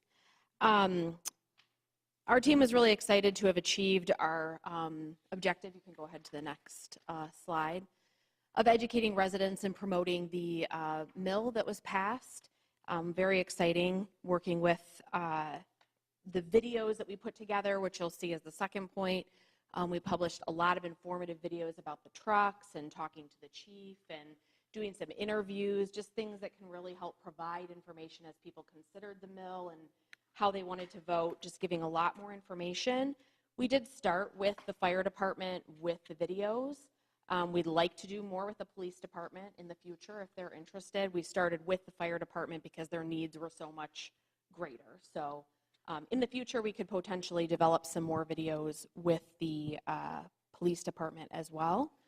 And if you want to go to the next slide, here's a few of our additional recommendations in talking with police and fire, some different ideas that were shared. We wanted to recommend that vehicles be placed on a replacement rotation plan with a realistic timetable for the future. It kind of supports several different conversations we had with fire and police about it'll prevent an all-at-once expense, replacing things all at one time, so it kind of gives a financial plan, a long-term financial plan, and it reduces complications from multiple vehicles having to be down at the same time because they're all aged all at the same time. So something that would help us get them replaced on a longer timetable would be something we would recommend. And then the team also discussed a recommendation that we develop the website a little further. It's a little bit minimal at this point, and improvements may help with recruitment of officers and firefighters and improve community involvement and support. Some ideas for improvement would be adding awards, commendations, videos of special events. Those things could be added to the website to enhance it. When you go to the last comment there, will you tell us more about what that is? Invest in employees. Yes, that's where I'm headed. So the third point is to develop hiring and retention techniques. Something we've talked about is putting a lot of effort, training into employees and then having them leave after a short period of service, maybe just a few years. And so we came up with a few different ideas about offering things potentially like retention bonuses, at different increments of time that they've served, or offering some paid professional development plans, ideas of if you stay for this number of years, we could support you with additional training or certifications or classes, something that offers a little bit more professional development because we are a small department. We can't offer promotions as much as maybe a larger department could, which would be something that employees would be looking for to build their resume. And so as they train and then they move on, we lose the resources we've put into them. So are you implying a sabbatical leave? No. No, something that would, while they continue to work in the department, they might work on additional things that would be a part of their employment. Go ahead. They might take additional training, possibly in their own development, and they might have to pay for that. And, possibly we could, offer them the fact that if they stay a certain length of time, essentially that education they could be reimbursed for that. Plymouth Township already has that provision to reimburse for education. Are they not utilizing it? I don't know. I was not aware. We had talked about, this whole idea of basically, Maybe they didn't know it existed. It didn't seem to be. Go ahead. I think there's a difference between education, like going to school, getting a master's degree, versus there are many courses and seminars, weekend seminars and things that are offered on leadership, on communication, on team building and things like that, where officers could certainly. I think that's what we're talking about. That's what we're talking about. That's what we're referring to. And let me just jump in again here. As far as retention bonuses go, our new contract with the police officers, we did restore the longevity bonus for the new hires and we doubled the longevity bonus for the more senior patrol officers. So that is something, and we as a board felt that it was important to try to further attract and retain our police officers. And I think Chief Tidrington at our last board meeting emphasized the fact that we're never going to be at the top of our comparables. We're never going to be Northville or Livonia or some of those, Dearborn, those communities, but we certainly don't want to be at the bottom. And we think that these contracts have us now for police at least, have us in a good middle zone where we are going to be competitive, and we want to try to continue that. Before we leave this slide, back up to that top bullet point. That has been discussed here, if I can recall, right? Yeah. So is that something that's still being worked on for both departments? Some kind of A life cycle plan? Yeah, that is, a capital improvement plan, a life cycle plan where we can be able to look at each major piece of equipment and other life safety equipment like air packs, et cetera, guns, things like that, where we can look on a timeline and say, in the year 2022, we need to replace that vehicle, or we need to, so that allows us to start planning ahead. It's a capital improvement plan. It's a life cycle plan. And now we have the flexibility to do that. Do we have kind of an expectation of when that might? It's still a work in progress, but I think substantial progress has been made by both departments. What did he say? End of the week? Okay. For both departments? Well, the supervisor asked, you gave them many months to do it. Yeah. I think the deadline was May or something, but we're coming up on the deadline. But we've also been very busy with huge capital improvement projects like the new fire engines and stuff, dispatch. All right, I'm going to pass it along to Tim. Thank you, Jen. One of the pleasures of being on this very functional committee, which is still accepting volunteers because we're not done yet and we're keeping going, is that as a citizen and as a law-abiding one, I don't have much interaction with our police. And that's a good thing on one hand. But on another, I didn't like driving around and then you see a police cruiser and it's like, oh, I hope they don't notice something wrong with my car. I hope they don't give me a ticket. You know, these are like negative reactions you have when you see them, even though you know they're out there and you're glad they're out there. Being able to be with Lieutenant Kudra and Lieutenant Brothers on this commission has really been a pleasure because not only are they fine people, but they combine the imposing nature of a police officer, which is what you want, with just someone who's in the township here working and a really great person to get to know because you get to have these side conversations when you're not just talking about this. So with that being said, let's take a look here. Could you advance the slide, please?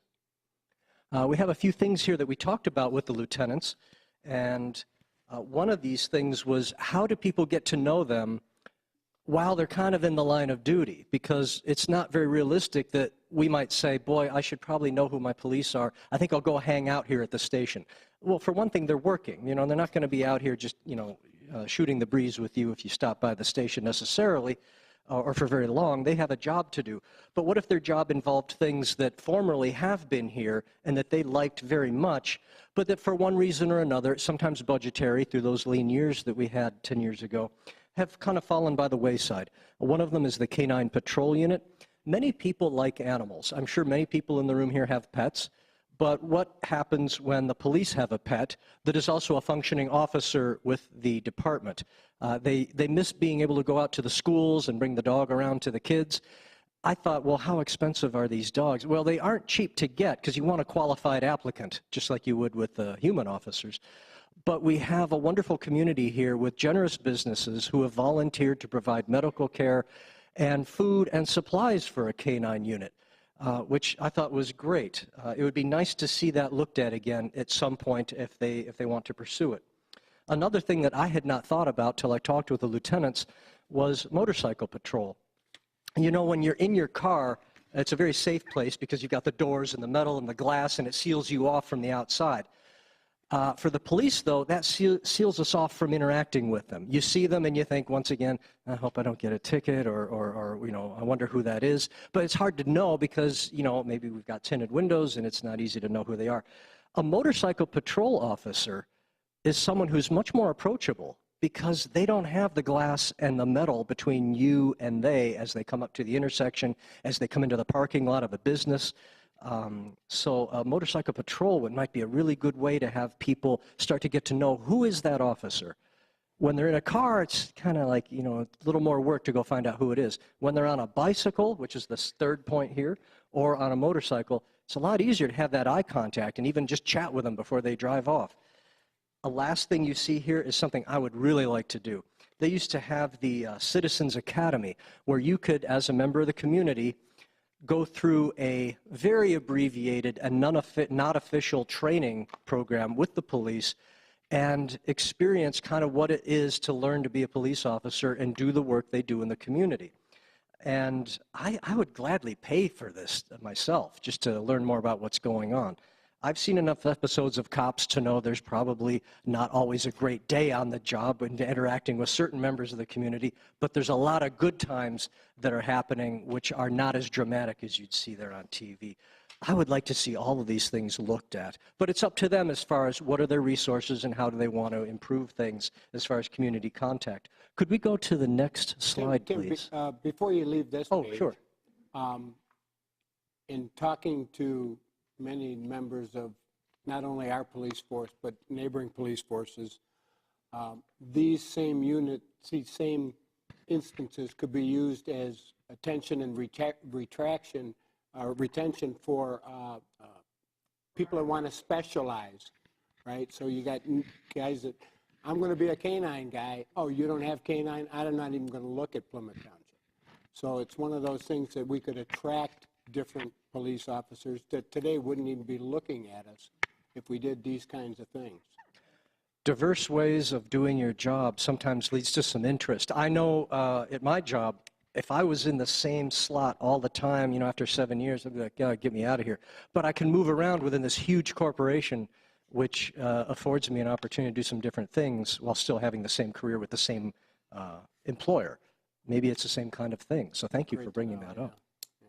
Thanks. This next slide we have here, I don't want to get too much into it. I know we're kind of going on a late night here, but these were other charitable kind of activities that we talked with the lieutenants about. And if you have any questions about them, I don't want to keep you guys any longer than we already are, but have a talk with Lieutenant Kudra here or Lieutenant Brothers. They're wonderful people, and I think the department would have an even more effective than they already are if a lot of us knew them by name and saw them around town instead of just saying, police car, what does that mean? No, oh, there's Dan, there's John, I know these people.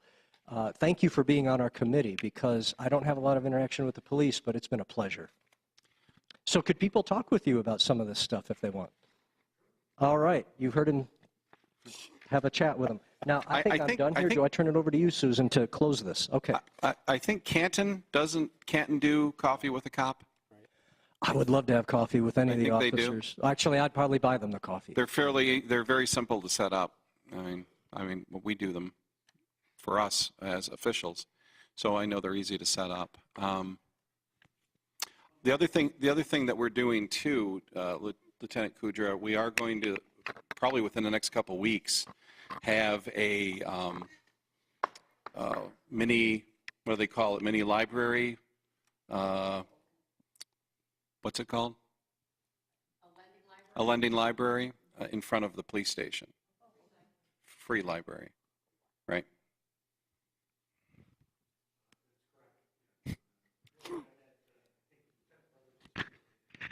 Yes. Yeah. So we're going to have a lending library, one of those nice boxes on a pole, and I don't know what it's going to look like. You can order these, and then the police will stock it. And what do they put in it? Books. Yeah. Any particular kinds of books? Yeah, I was waiting for that. Books. And then we can, I don't know what it's going to look like. It might look like, the thing from Doctor Strange, what's it called? Tetris or whatever. So we'll think of, so the police will think of something. Well, Laurel Park is having a huge used book sale all week. Yeah. Yep. Okay, so these are some Thank things you, Mr. that we would certainly consider. And I'll just close. it's such a pleasure working with both the public safety departments. But I think the police have that challenge the fire department does not, of just, there's a bit of intimidation there, which can be good in the right context, but for most of us, we should get to know these people as people in our community. And I think everything would get better than it already is. So thank you. And Susan, I'll let you conclude. The one comment I wanted, I don't know if you noticed, we had on there like bears for tots. I think, was it you, Lieutenant, that mentioned that you carry little trucks around? Okay, and basically what those are is in the event of an emergency or something, or maybe an accident and a child's involved, that, you know, they have a little teddy bear or something, a comfort item in their vehicles that they can pass on. That was what that is. And all of those ideas are to improve basically the community relations. That's the whole aim, and get people to know them and so forth.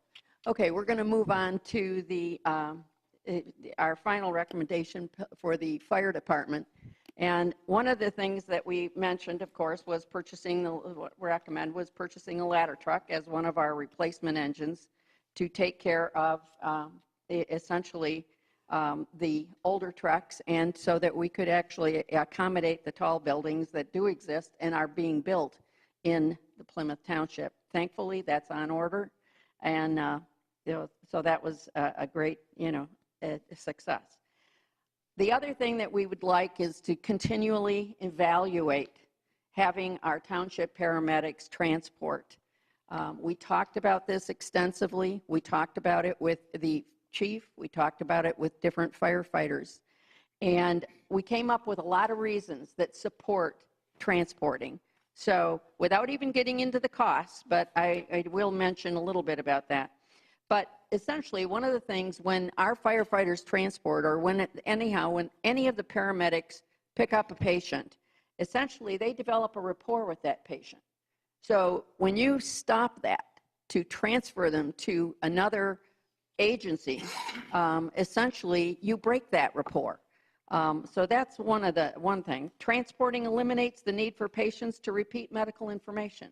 Some of these people have had to repeat their information 2 and 3 times, especially if they are getting basically transferred to another transport agency.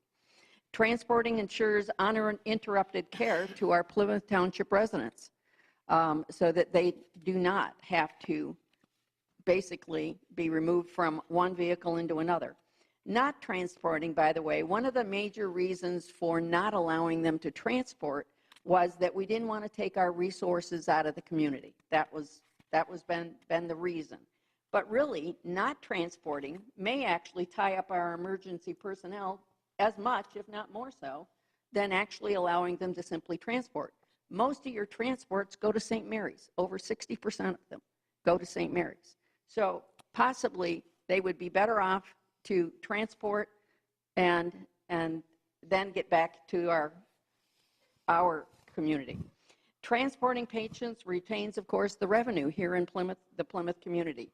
We had over 1,500 overall transports last year, of which Plymouth Township only did about 290, okay?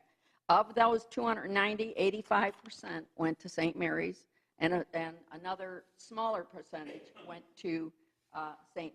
Joe's. So stop and think, 1,500. Let's say that you can figure it out. Let's say that we even collected $400, which per run, you can kind of figure out what the possible money coming into, the revenue coming into our community could be. You're assuming that we're going to collect this revenue. That's right, and I agree that some. Right now, we're collecting about half.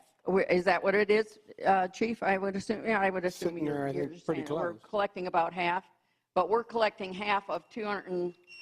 Sorry, pager. Of a much smaller than 1,500 too. So, and I was also assuming that we're not going to get. I mean, I'm positive most of these agencies charge, like, usually I think the bill is closer to $800, and you're not going to get the 800. So, that's why I was cutting that way down, in half. Neighboring fire departments actually transport, obviously, our neighboring departments like Northville Township and so forth do transport their town's patients. So anything, if an accident occurs in Northville Township, they automatically assume, or Livonia, they automatically assume they will transport. And nearby communities actually look to our Plymouth Township firefighters, especially Canton is one that looks to our firefighters to transport. One, because we have ALS certified paramedics on our staff, and two, because we do have the ability to transport. So they actually look to us to transport their people in their community.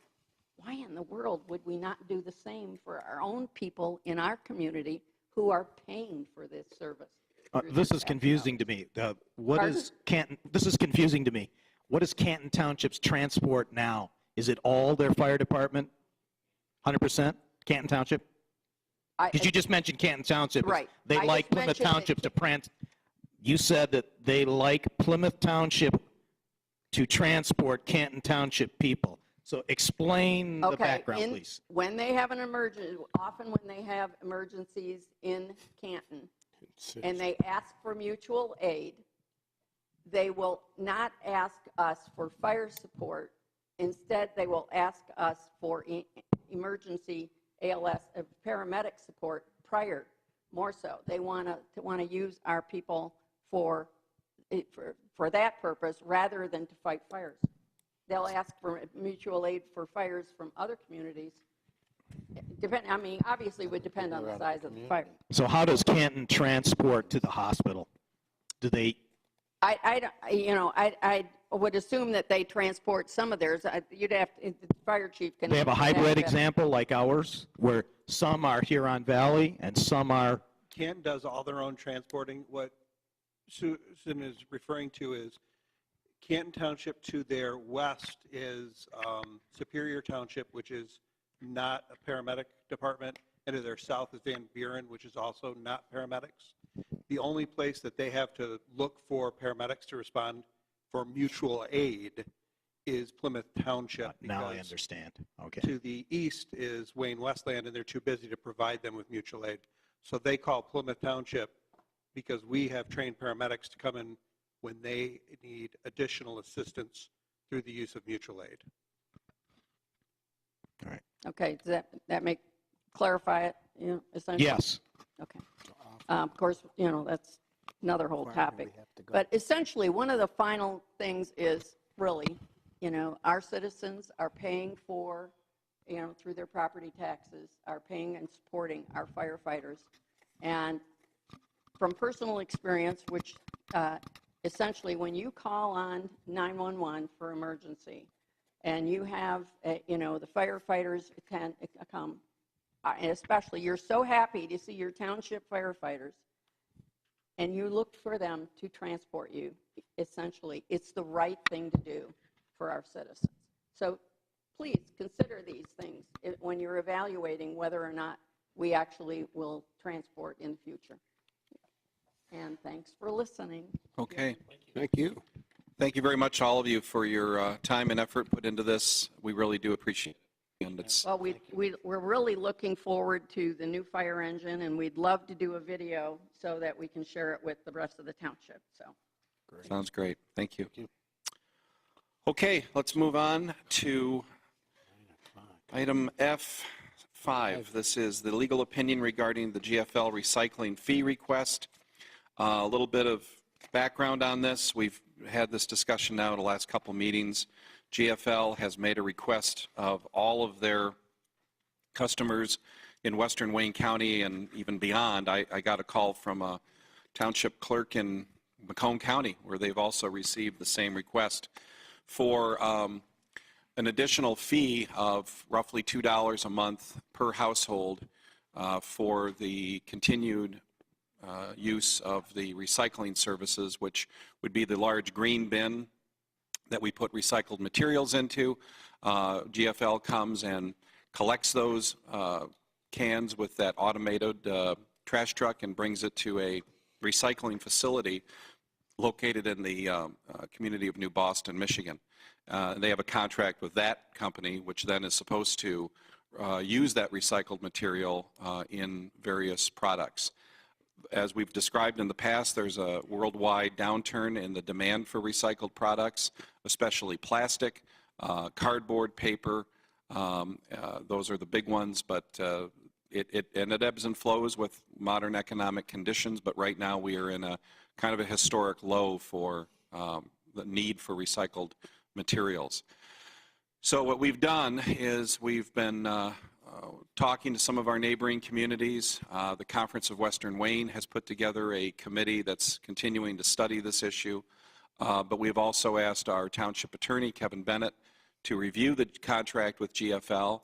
We made this request of him probably about a month ago, and tonight he's going to present his findings to us, and I'd also then like to take the temperature of the board on how we would like to proceed.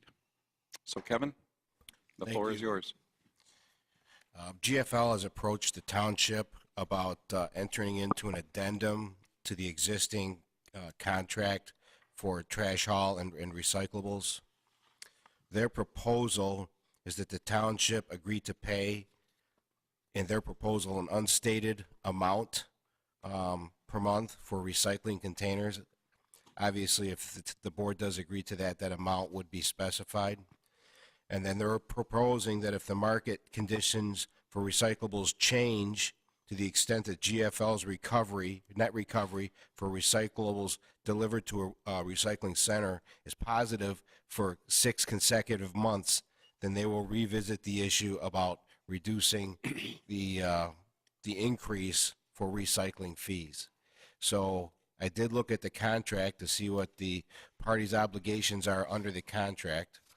First of all, the contract was originally signed between the township and Rizzo on September 17th, 2015, and had a term of 7 years. The contract will expire on September 16th, 2022. The current price for recycling is $2.12 per month per household for the first 5 years of the contract, and $2.18 for the last 2 years of the contract. So I looked at the contract, which includes the bid documents. The bid documents are part of the contract. One provision of the bid documents indicate that no variable fees will be considered by the township. Variable fees would include recycled commodity fees. In other words, if the price for recycling commodities goes up or down, it's not going to be considered a variable fee by the township. It's a steady fee of the prices quoted, notwithstanding whether or not the market goes up or goes down for recyclables. Another provision in the bid states that the contractor will deliver the recyclables to a materials recovery facility or a recycling facility and not to a landfill. Later in the contract, it states that the contractor will agree to market all recyclable materials collected at curbside to the best possible recycling companies and will not deposit the materials collected into a landfill or incinerator disposal facility, thus ensuring proper recycling of the materials collected.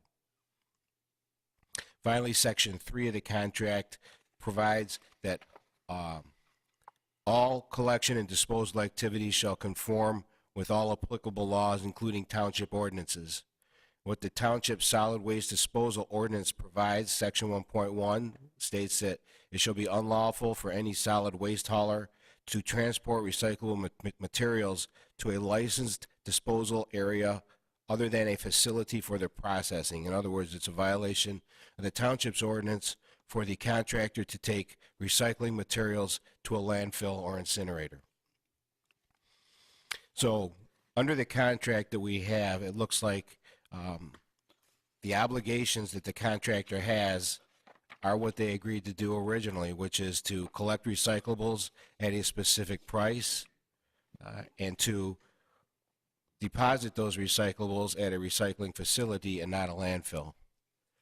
When GFL first approached the township, I believe what they proposed to the township was either allow us to charge your residents more money if we want to continue putting recyclables into a recycling facility, or let us take the recyclables to the landfill, one of the two. Under the contract as it exists, they're not allowed to do that. So it looks like in this situation, the township holds the cards and can call the shots. Does the board have any questions for me? Kevin, can they, in retrospect, this appears to be an ironclad contract. Is there any option for them to terminate their side of the contract without cause? If there is, well, it gives the township some option to terminate the contract if they go into bankruptcy or if they don't perform under the contract. With respect to the contractor, if they stop performing, there is a performance bond, which the township could sue the contractor and the bonding company to recover its damages for the contractor's breach. So they can't unilaterally terminate the contract. Okay. Thank you. Kevin, under our solid waste ordinance, we are not supposed to execute a contract beyond 5 years. Is that correct? That's correct. And this is a 7-year contract. That's correct. So would there be any, would we have any leverage to terminate this contract early based on that provision, or are we locked into it because we signed a 7-year contract with Rizzo? Theoretically, illegality of a contract is a reason to void a contract. However, that doctrine generally applies to contracts that are against public policy. In this case, the ordinance provides for 5 years on the contract, but that's a discretionary consideration that the board entered into at the time that they adopted that ordinance. I would not say that that would be something that would, the duration of the contract would not be something that on its own would violate public policy. So I don't think that would be a basis for the board to terminate the contract. This is a very cogent and helpful memo. One of the things that it points out is that there is a rate increase that would take effect in September of 2020, correct? Yes, 6 cents per household. Which is 18 months, 15 months from now, roughly. Yeah. Didn't they ask for it to go up like $2 a household? Yeah. 100% increase. Huh? Yeah. 100% increase for the recycle provision. But is this, can they claim force majeure here? This is not traditionally what would be determined a force majeure. A force majeure is like an act of God, an act of war, terrorism, a tornado, something like that. Change in market conditions would not generally be a force majeure. You know, that's the risk you take. If it had gone the other direction, they'd be Cleaning up. Pardon the pun. Another thing I thought was helpful when this memo is on the second page of it, which is page 86 in the packet, which you cite, one of the reasons for the price adjustment down at the bottom, the significant contamination of non-recyclable items commingled with recyclable. Yes, That's something that could be addressed.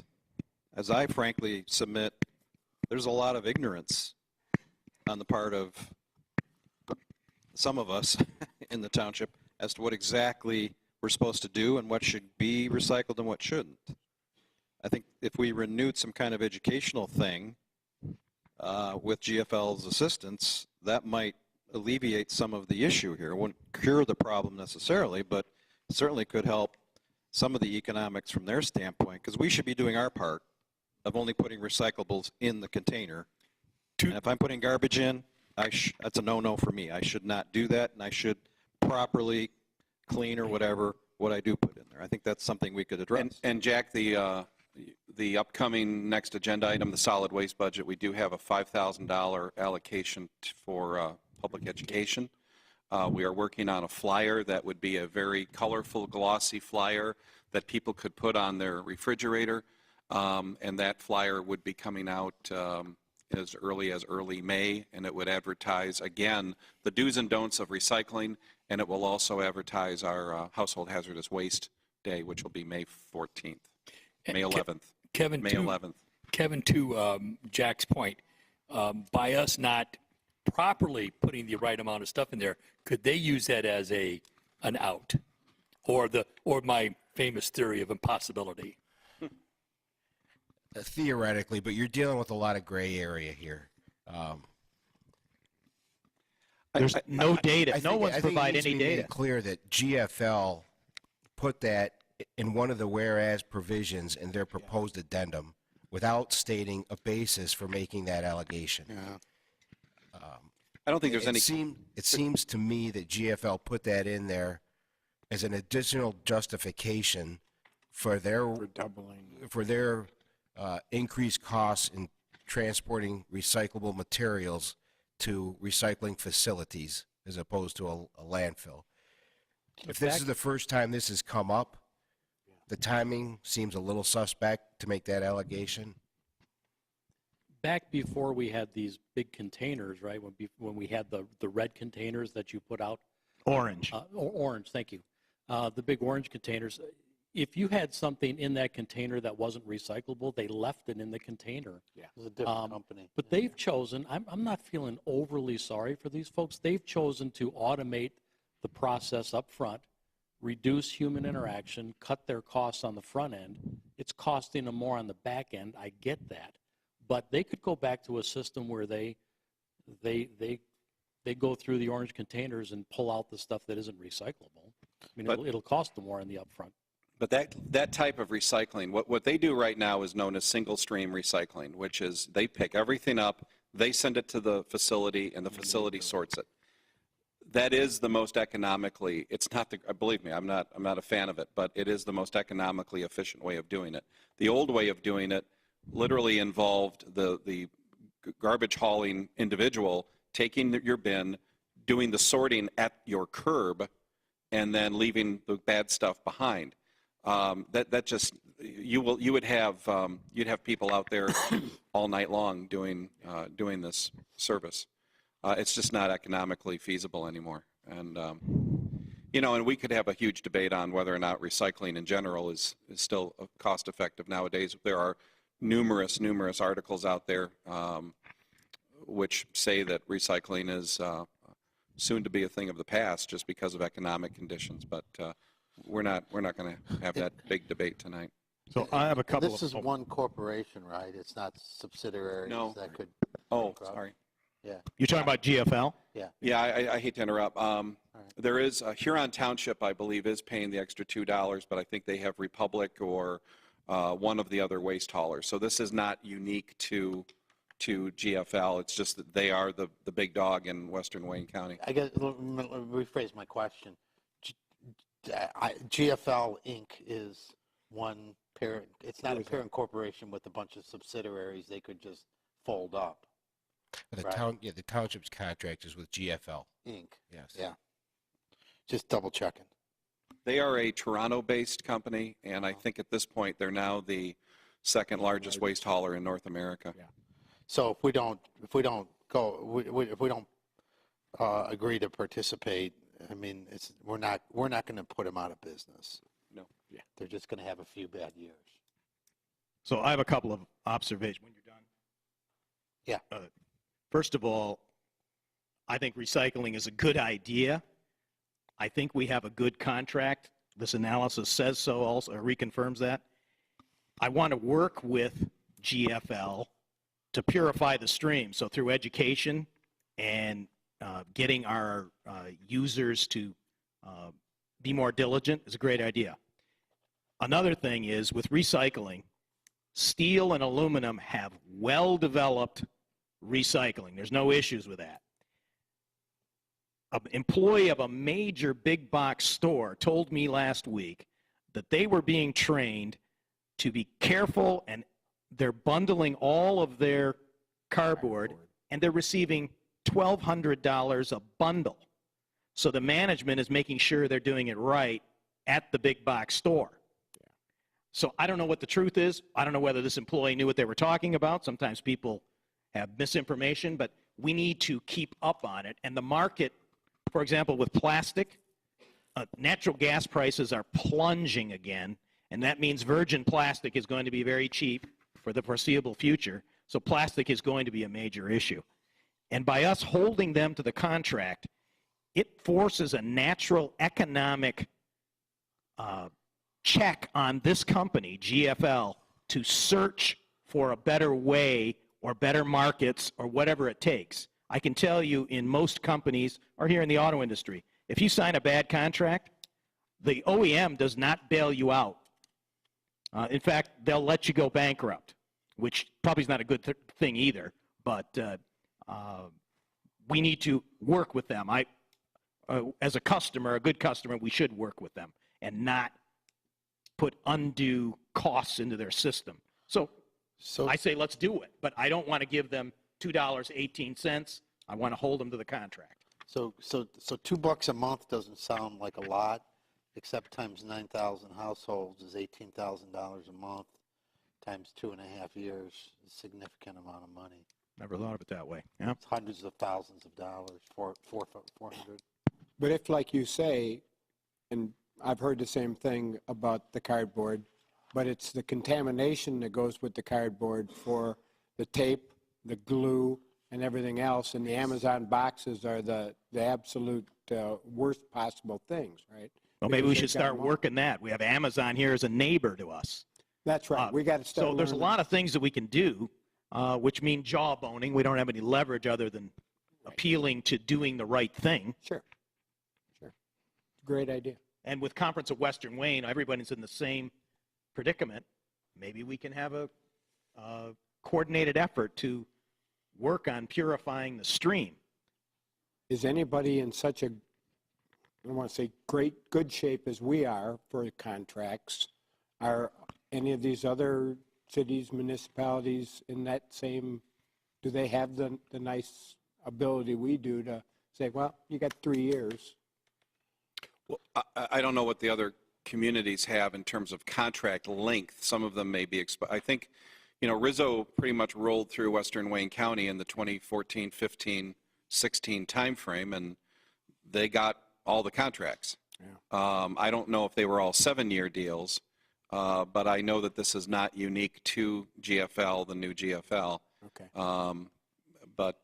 And again, it's also not unique to Western Wayne County. Right. I think that based on what we might do tonight, we will be seen as an example for other communities to follow. So I would expect that this will be closely watched by our neighbors, again, based on what's in their contract too. Yeah.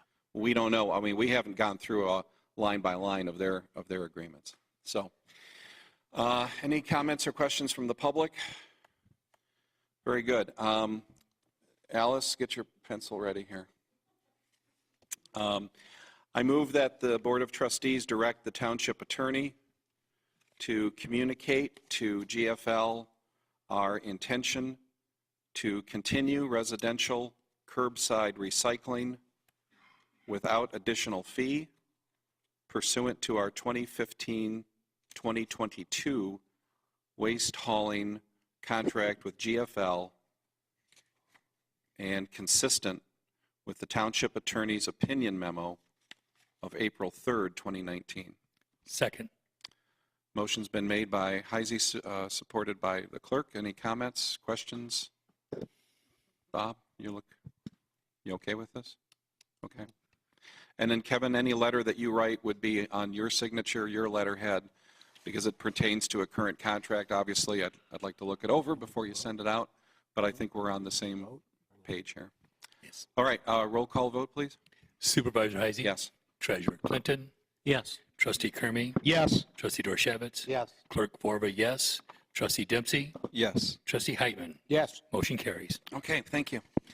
Next is item 6. This is approval of the solid waste budget for 2019. Cindy Kushner's here tonight. We're going to approve the solid waste budget now tonight. I've had this on hold while we have been studying the GFL recycling rate increase request. Now that we're moving in a new direction, it is now time for us to adopt the 2019 waste hauling budget, solid waste budget. We're almost halfway into the year now, and I know the auditors are going to be upset with Cindy if we don't get this done in a timely manner. So thank you for your patience, Cindy, and if you want to just walk us through this real quick, I don't think it really requires a whole lot of time. Good evening, trustees. I think before the meeting, the deputy clerk handed out a sheet of assumptions that I use for the budget. Is this one of your cheat sheets? Yeah. Okay. So I don't know if any of you had a chance to read it before the meeting, but you can follow along or read along, and these are the highlights on that sheet of the 2019 budget. Okay, so I see it's on the screen. So basically, our solid waste revenue is budgeted at $1.5 million, and that includes the full year's effect of the $1.25 per month rate increase that the board approved last summer. If you recall, I came to the board and talked about the fact that this fund had been losing a lot of money. In 2017, we lost $91,000. We were on track to lose about another $107,000, and we didn't have a fund balance big enough to absorb that. So the board, last June, I believe, or July, approved the $1.25 increase from $13.25 to $14.50. So when we look at our average residences that we haul trash for, we get $1.5 million. And as we go down to the fund balance section, I'll explain how that in fact did accomplish the goal that we wanted it to. The next line item is intergovernment services, and basically what that is our solid waste coordinator.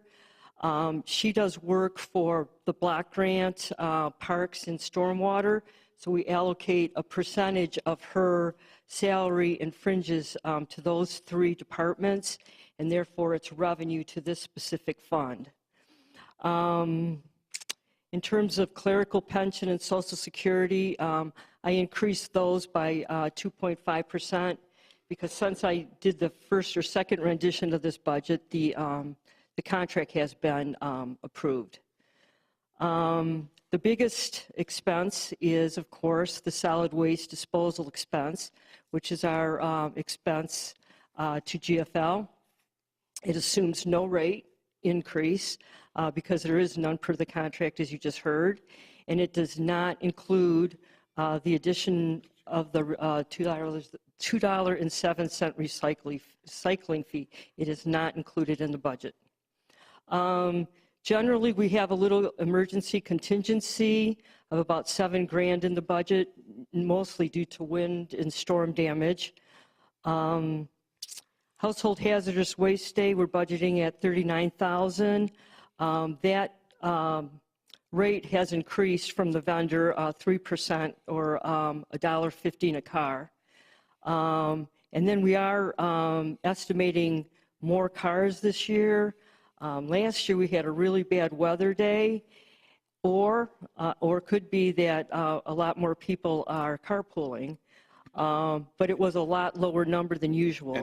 And Cindy, we do encourage carpooling for Correct. Household Hazardous Waste Day because we pay the same amount per vehicle, if you have one bottle of something or if you have a full car. So a lot of the homeowners associations have picked up on this now, and they will designate a couple people with pickup trucks, and they'll go and do like a neighborhood collection, and then they'll do the drop-off. Well, last year was one of the first times that we did not send out a reminder card. True. This year we're sending a reminder card, so it may go up. Right, that's why we increased the estimated number of cars. Well, we also had extremely bad weather last year. We did have it. It was one of the worst weather It's not days. because of flyers, it's because of the weather. May 11th is the day? May 11th. Intergovernmental expense, we have our supervisor and admin who actually are the directors of the department now, so we allocate a portion of their salary and fringes to this fund. And then our new line item that Supervisor Heisey mentioned, we put in $5,000 for public education. as a refresher to the public about the different rules of recycling. So all in all, when we look at the revenues less the expenses, in 2019, we're predicting a positive revenues over expenditures of about $24,000.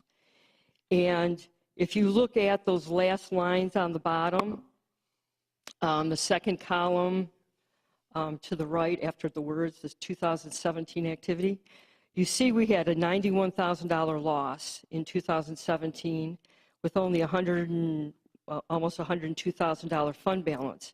And when we did the budget for 2018, we were looking at a $107,000 loss, which that $102,000 fund balance could not absorb. So in the middle of 18, we adopted the $1.25 per month increase, and we're projecting that our 2018 loss is only going to be $20,000. And then the positive amount in 2019 of $24,000 is going to give us a fund balance, we're hoping at the end of 2019, of $106,000. And that's kind of where we wanted to get to.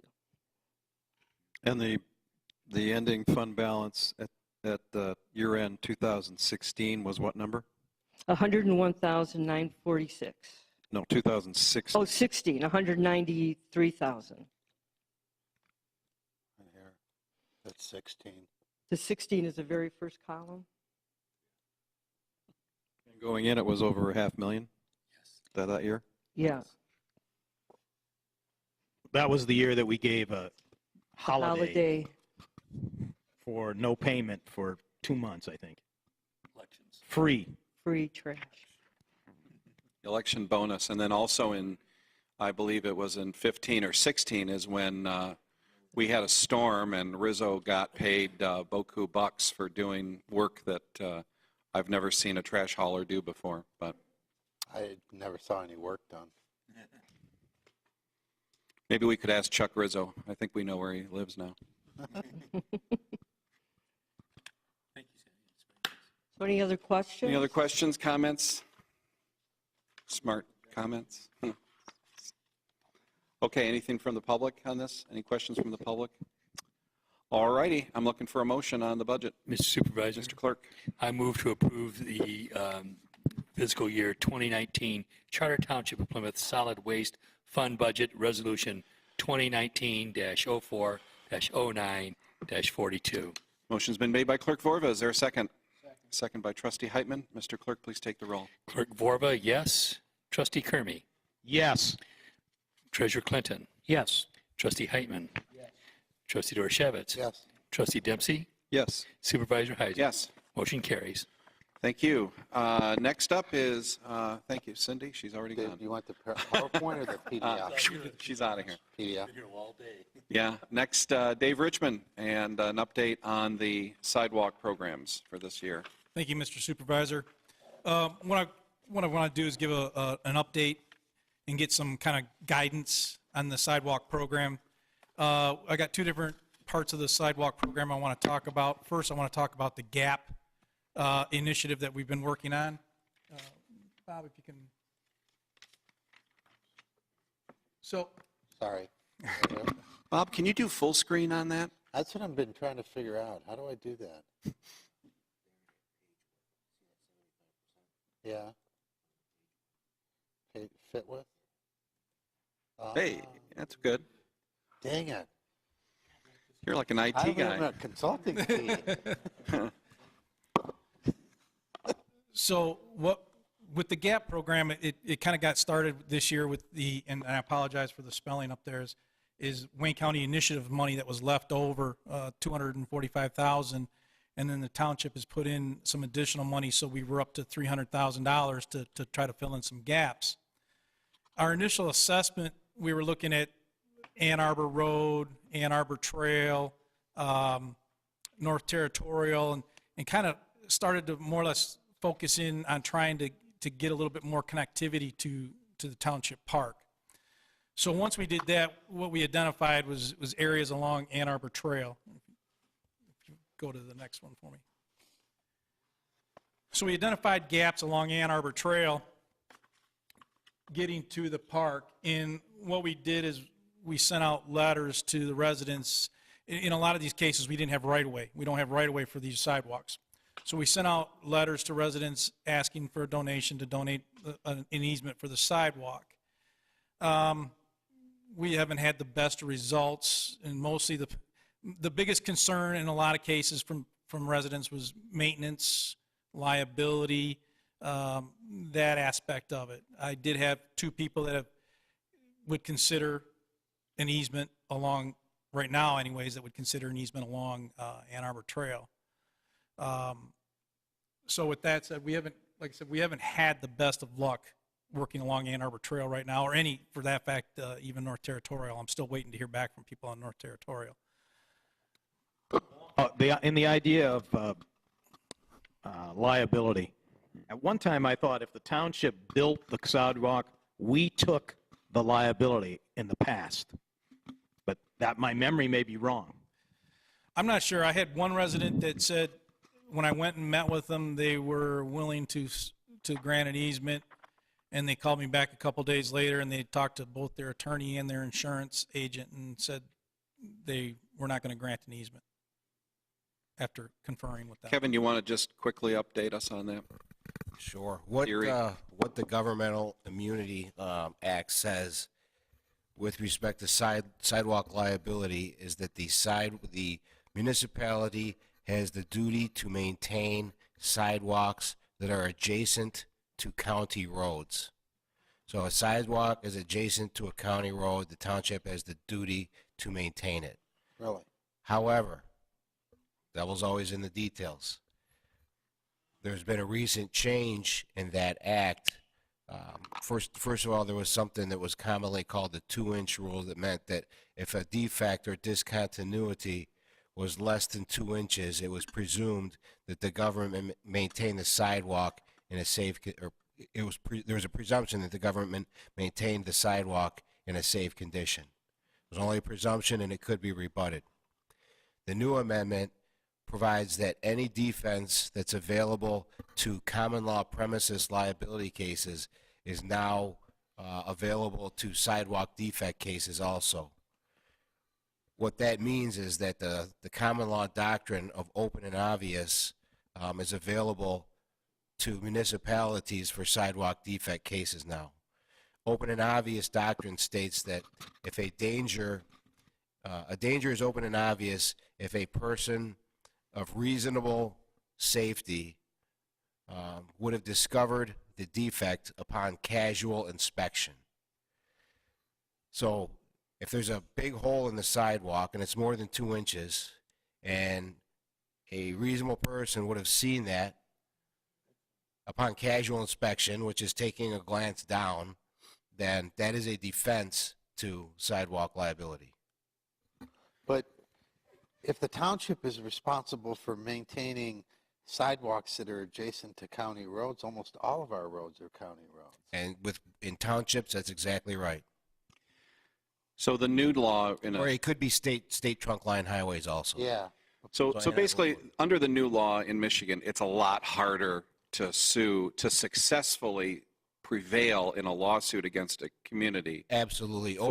The open and obvious doctrine has greatly curtailed premises liability cases. So let me just cite as an example. We've been sued once in the last 2 years now on a sidewalk trip and fall case, and we prevailed, in part because of the new law. And it has drastically reduced in other communities like Detroit. I mean, it has drastically reduced the number of sidewalk trip and fall, sidewalk defect type cases. So it's very difficult now to sue municipalities for sidewalk liability issues like that. So for a resident, I think for residents, I don't know who their personal attorney is. I don't know how well versed they are in municipal law or insurance law.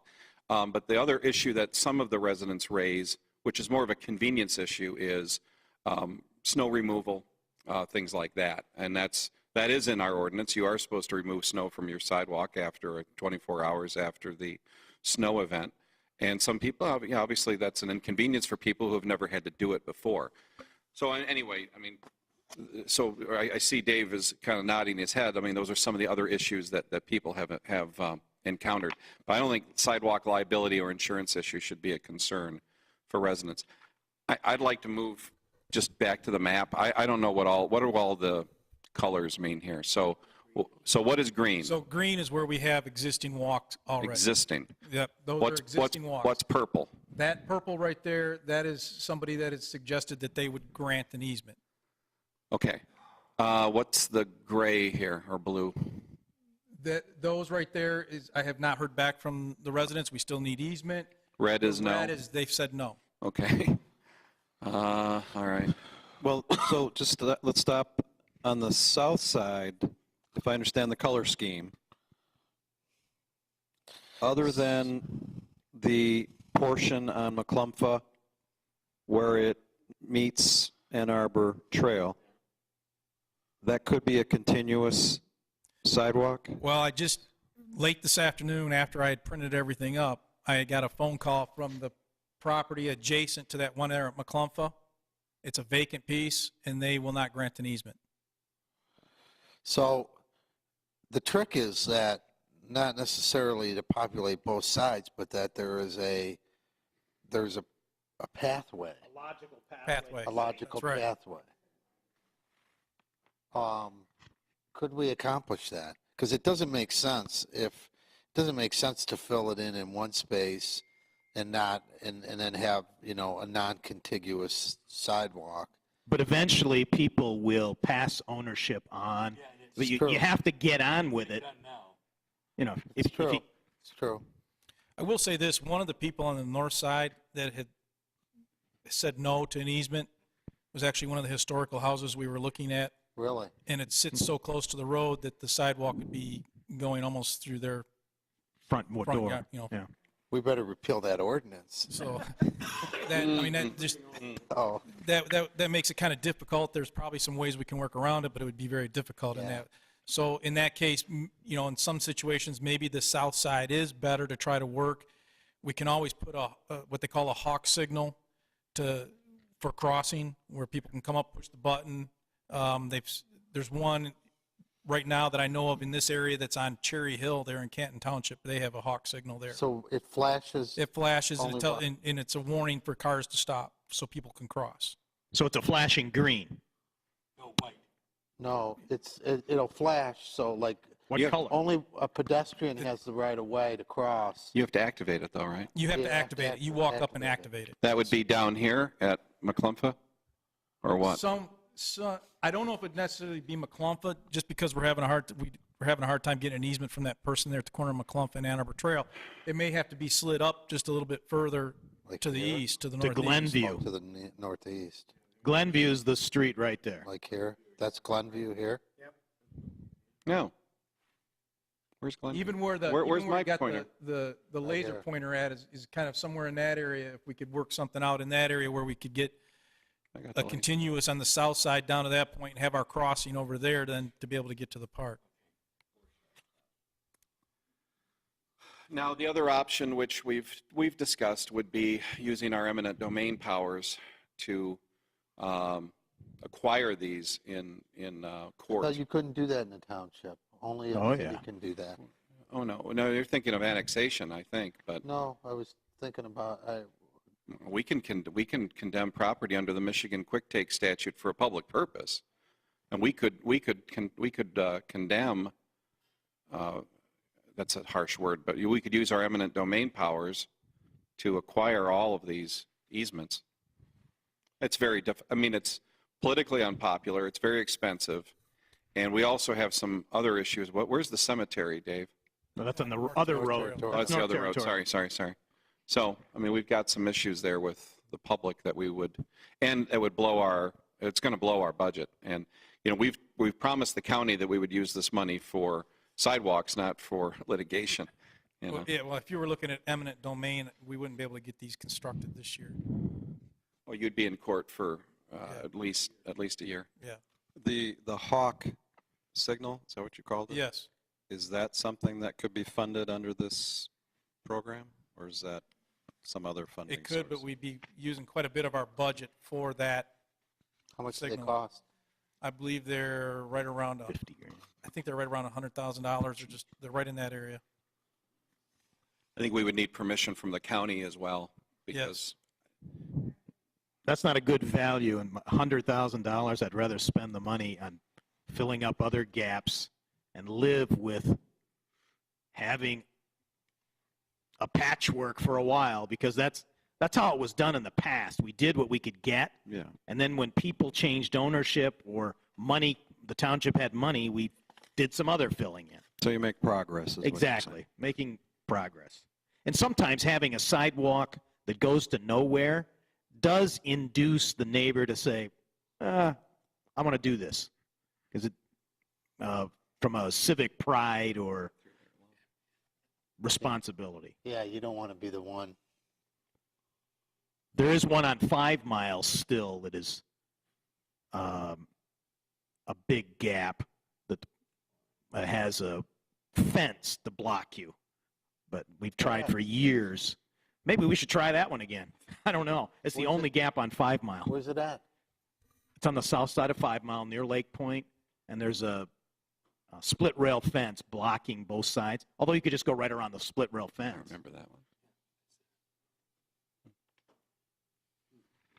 one. Okay, so Dave, this is an update. I'm not looking for any recommendations or direction. Let's move to the next slide. This is North Territorial. On North Territorial, right at the township city limit there on the east side, we do have right-of-way where you see that kind of light blue color. That is existing right-of-way that we do have. That does go up to the old cemetery. Now, one of the things I looked at, a couple ideas I had for around the cemetery there is that to try to avoid getting into that bank, because there's a large bank there.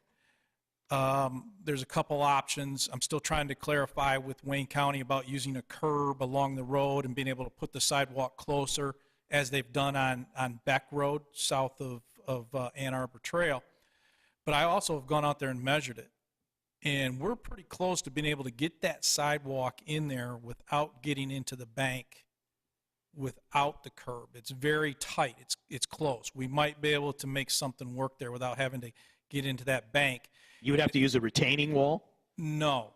No. If I had to go just a couple more feet, I could use a retaining wall. Now, here's what I'm trying to do. I'm trying to stay out of that bank for 2 reasons. We don't know what's there. That's what I've been told, is we don't know what may be there. If I can stay out of that bank where they've already cut into the bank for the road work, then we're not possibly disturbing anything. Pivots. So that's what I'm trying to work on, is trying to stay out of the high bank that goes up to the top. And What is the ownership We're very of this? close to being able to get the sidewalk in there without disturbing that bank. Who owns this cemetery? Is that your question? I don't think anybody owns it. No, I actually, we've never fully researched this legally, but I think there's an obscure state law dealing with cemeteries, that a cemetery after a certain period of time, it's something like either 50 years or something, and if it's unattended, it basically comes under the jurisdiction of the local government. So I think we own it, and it's been maintained by the teacher, Mr. Sylvester, and his kids from Salem for many years. Have you had any conversations with Mr. Sylvester about this site? You have, right? Yes, I did. I did. And his concern, and that's why I'm trying to stay out of the bank, was his first question to me is, what happens if you unearth a body or unearth bones? Stop work. And if the way I look at it is, if we're staying out of the embankment, they've already cut into that embankment for the roadway, we're not going to be disturbing any graves. So you think that would meet his concerns, right? I would hope it would meet his concerns, yes, because that was his concerns, is disturbing any grave sites. So this, go ahead. This looks good, I think. Really? Doesn't it? We'd have too many easements. It worries me. We need to get more. Well, wait, so green is good, right? We got that. Green, there's sidewalk through there. There's sidewalk where it's green, and we've sent letters out to those folks right there asking for easements in that area as well. down North Territorial. Now, we could, like I said, on the east end there, we definitely have right of way there where it's the light blue. We could definitely start working on filling gaps in that area to the township line, to the township city line. So all of these people here have said no, or are they No, just I not? have not heard back from them yet. Only one person has called, and I have not had a chance to call her back to talk to her about it. Jerry, where's the, is this the Purcell parcel right here? What about, Yes. Whoop. That's Purcell.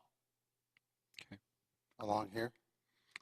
No, I'm talking here, where my pointer is. Oh. But these people have not responded yet. Got some big homes in there. Point out the city line. It's right at the very edge of the map, right there. It's right there. And the issue that kind of comes with that then is when you get onto the city line, there is a gap of sidewalk that the city, we would probably like to talk to the city to see if they're willing to fill in that gap there so that then you have connection to downtown coming up through. And I know there was a resident that had called Laura Haw in this area asking if there was any way, and this is just as we were getting started, about filling this gap to be able to have connectivity to downtown. Who paid to What plant about the the- trees there? Plant the trees in that spot, which is very near where a sidewalk would go in the city of Plymouth. They were recently put in. Do you know who did that? Haven't seen There's it. probably 15 trees that have been planted there, big ones, Really? in the city of Plymouth, right against New England Village. Oh, yeah, that's Plymouth right there. Mhm. What about the west of Beck, between Beck and Ridge, that North Territorial? I hadn't really got that far yet to address it, and that's I guess another thing that I would like to encourage is the trustees or residents, if they can let us know where there are gaps that they would like to see us working on, that would be great, so that we have a better idea, what we have out there. Well, we've told you about McClumpha between Ann Arbor Trail and Ann Arbor Road, right? Right, and the only gap we've got between Ann Arbor Road and Ann Arbor Trail is the one right there at the corner of Ann Arbor Trail and McClumpha. That's the only sidewalk gap we have. You mean the northwest side, where it's vacant? Northeast, the one you've talked to. Oh, that one. Oh, that's Yeah. way down there. Okay. That's the only gap we have coming up from Ann Arbor Road along McClumpha. On the east side. On the east side. Yeah, the west side has West some. side, there's not very much walk at all through there. So I failed. I'll have to go work on that again. You said you sent the letter to them, right? We've sent the letter to him, yes, again. Is that homeowner thinking of moving, or I know he's had some water and sewer issues. I thought he was hooking up to our sewer system because he was on a septic. He did. Yeah, He septic system failed, so he hooked up to the sewer system. Yeah. What I was asking about is this gap right in here. But I can get back to you with where I know there are gaps. In it. That'd be great, and any place that we have, that'd be fantastic. Right along here, this is the only thing that breaks up. You can't get down North Territorial in this section because of here, and there's no place for kids to ride their bikes or anything. You can go through the sub and come out this other side, but you can't get across there.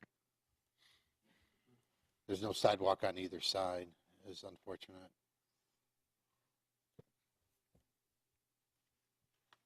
So your presentation says you're looking for direction from us on moving forward? I was hoping to get some possible direction if we want to move forward. If you would like to get us moving forward on that one segment I showed on North Territorial, or if there's other sections, I'm just looking for some direction from the board. It's an update, but also My feeling some is get direction. as many easements as we can and get things in the chamber so that if we have construction money, we do it. Do as much as we can. We don't want to give up money that the county's willing to give to us that may be gone next year. Yeah, Yeah, and on North Territorial, you said we have an existing right-of-way. We have the existing right-of-way through there that we can work on. And so if you're developing that route around the cemetery and then east, that's a huge part of. Is this the cemetery here? I believe that's it. Yes, that is the cemetery. So I'm personally in favor of that part. Oh, sorry. Whoops. Sorry about that. Where was I? Yeah. Cemetery is this clump of trees. That's that right clump of there. trees right there, yes.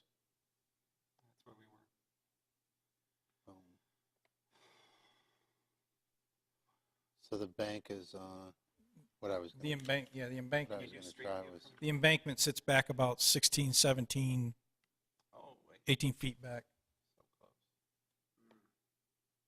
Right in here. The trees hang over the road in that area. That's Yeah. correct. And there'd be a couple trees that would have to be removed in order to make it work. But from what I've seen looking out there, I'd seen just maybe 2 trees, 3 at the most. So would the sidewalk would curve at this point, or? We would have to bring it back up around and tie into the walk up there on that's existing walk.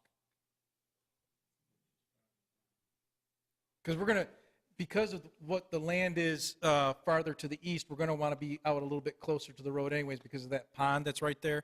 Yeah. We're going to have to kind of follow along Oh, that that's a ridge pond. coming down through there. So it would be, and then you would just And then we'd jog or angle it or slope it or what? I'd probably try to take it as an angle back up to it. The sign for the cemetery is there with the monument. That's right. And you can see both sides of that cemetery is where people have walked up. It's like goat trails or dirt paths to get up to the cemetery.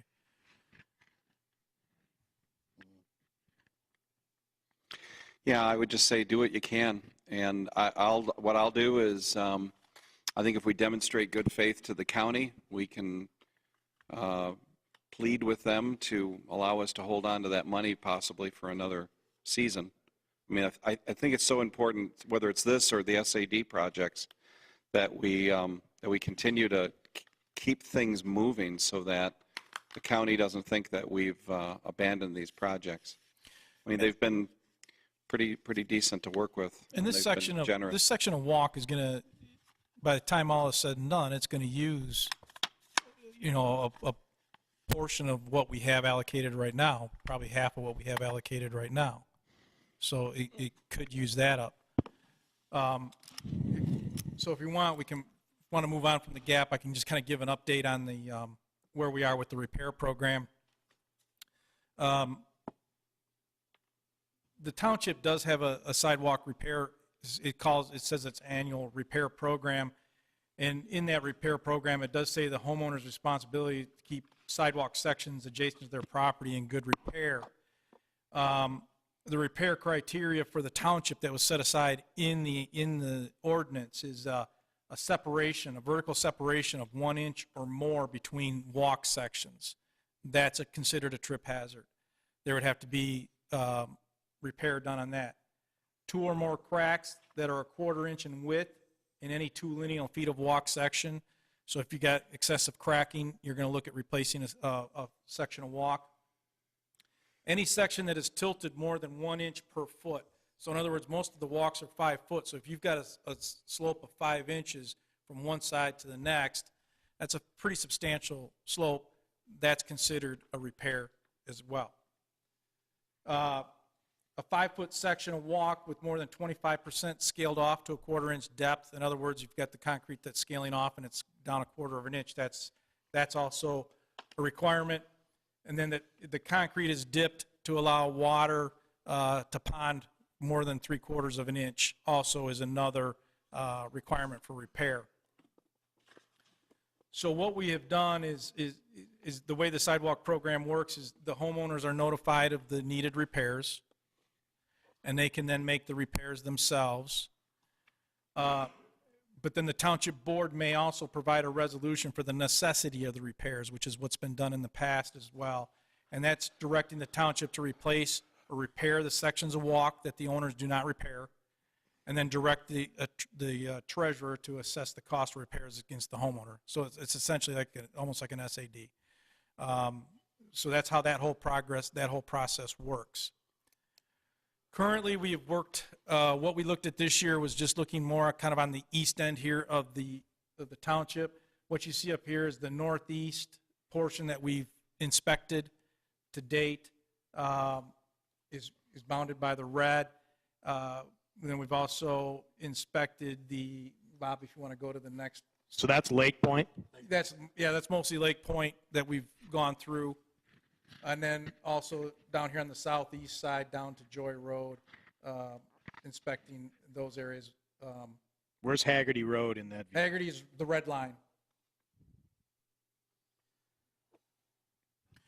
I know that was inspected in 2016. I know this area was inspected in 2016. I don't know if it was, I guess it was never repaired. I thought that there were some repairs going on. Jerry, don't you remember that? Is that We dodged a few, didn't we? where? This It's is right near Township that's Hall. like Township line. Yeah.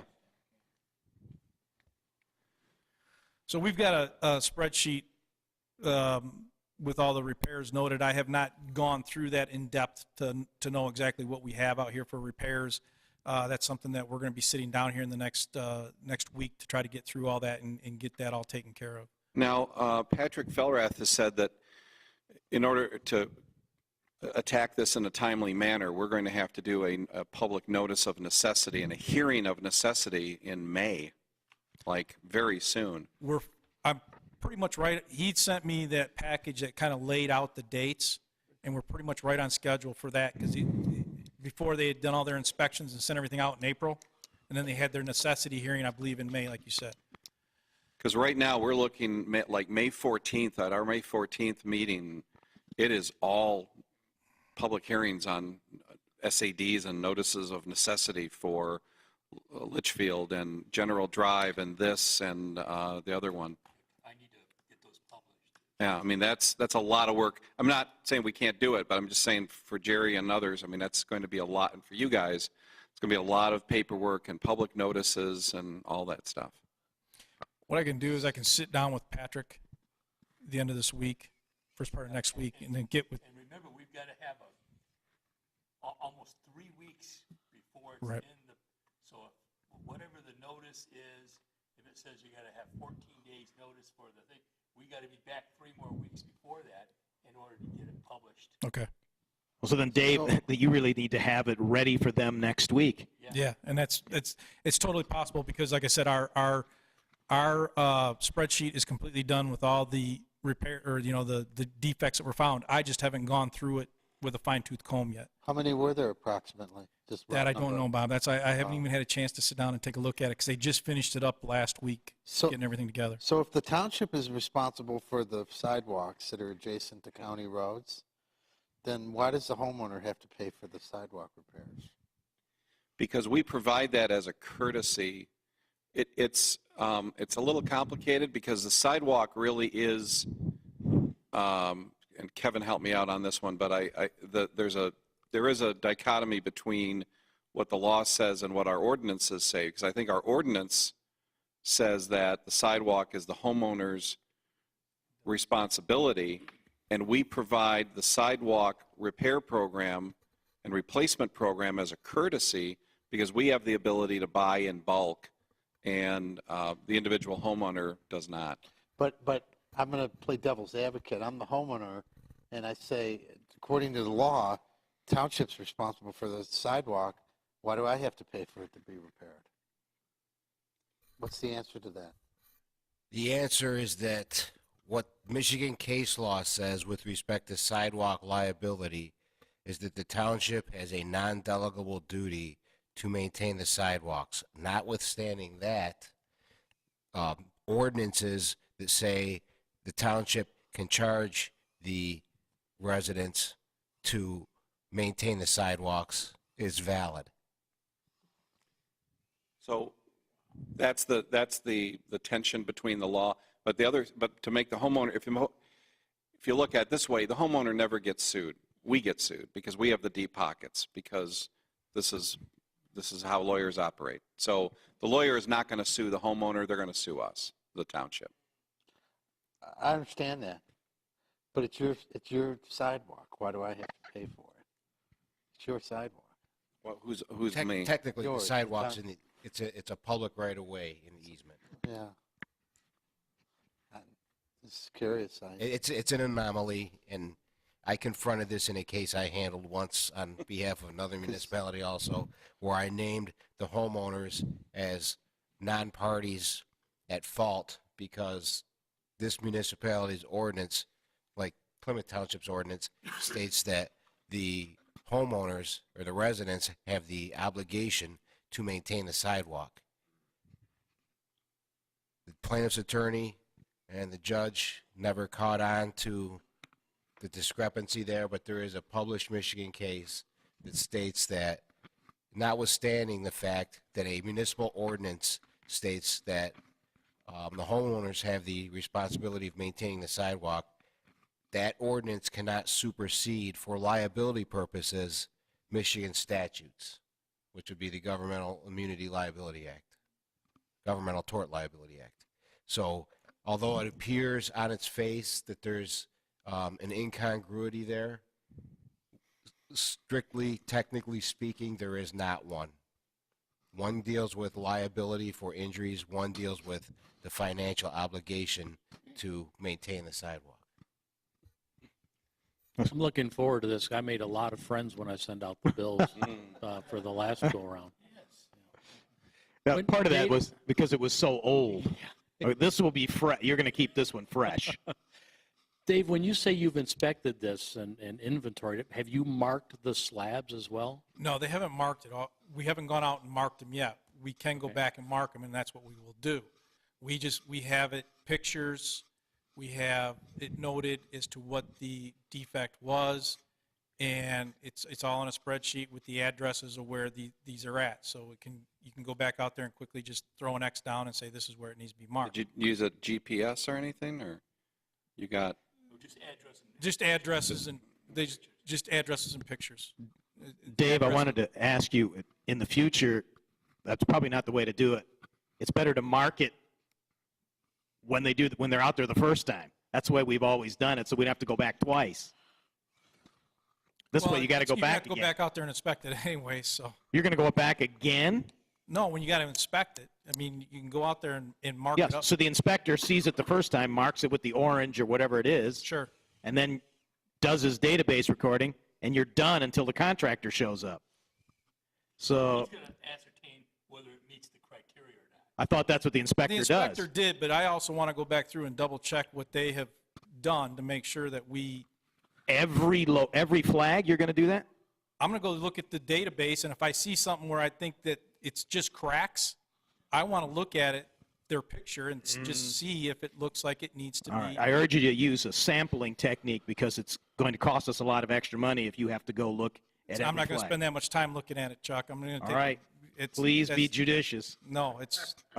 That's All not, right. In the next vein, Plymouth Township does not charge the homeowner if the flag has a gate valve or a manhole in the sidewalk, or erosion from those has caused the sidewalk to sag. That's right.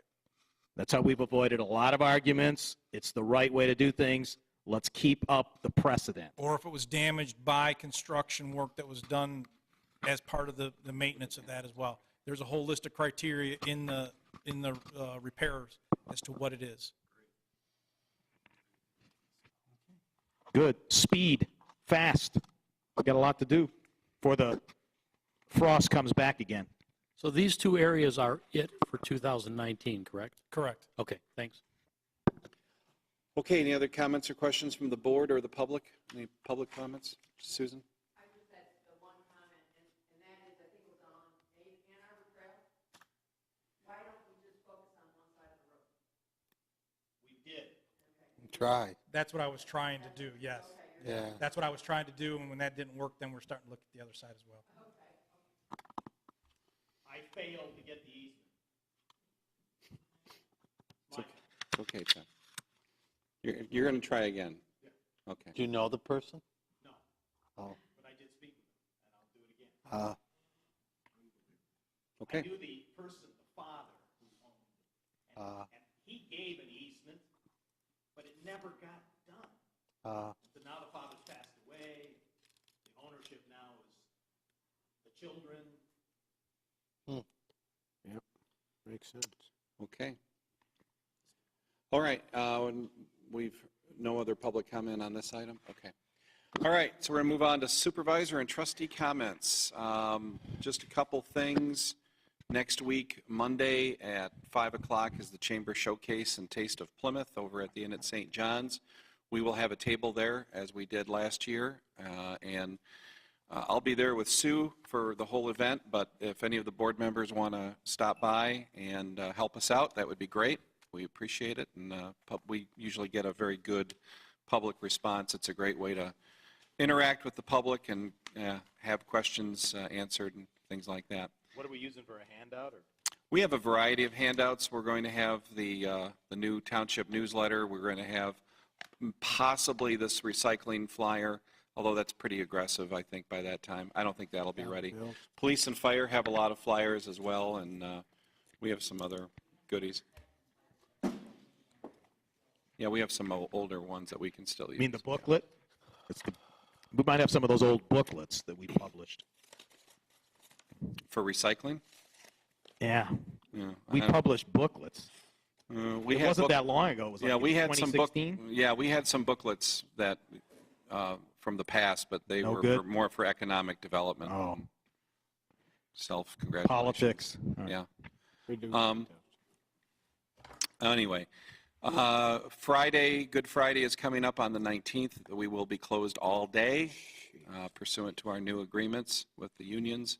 So just a heads up on that. Friendship Station, though, will be open. There is a pancake breakfast at 10 a.m.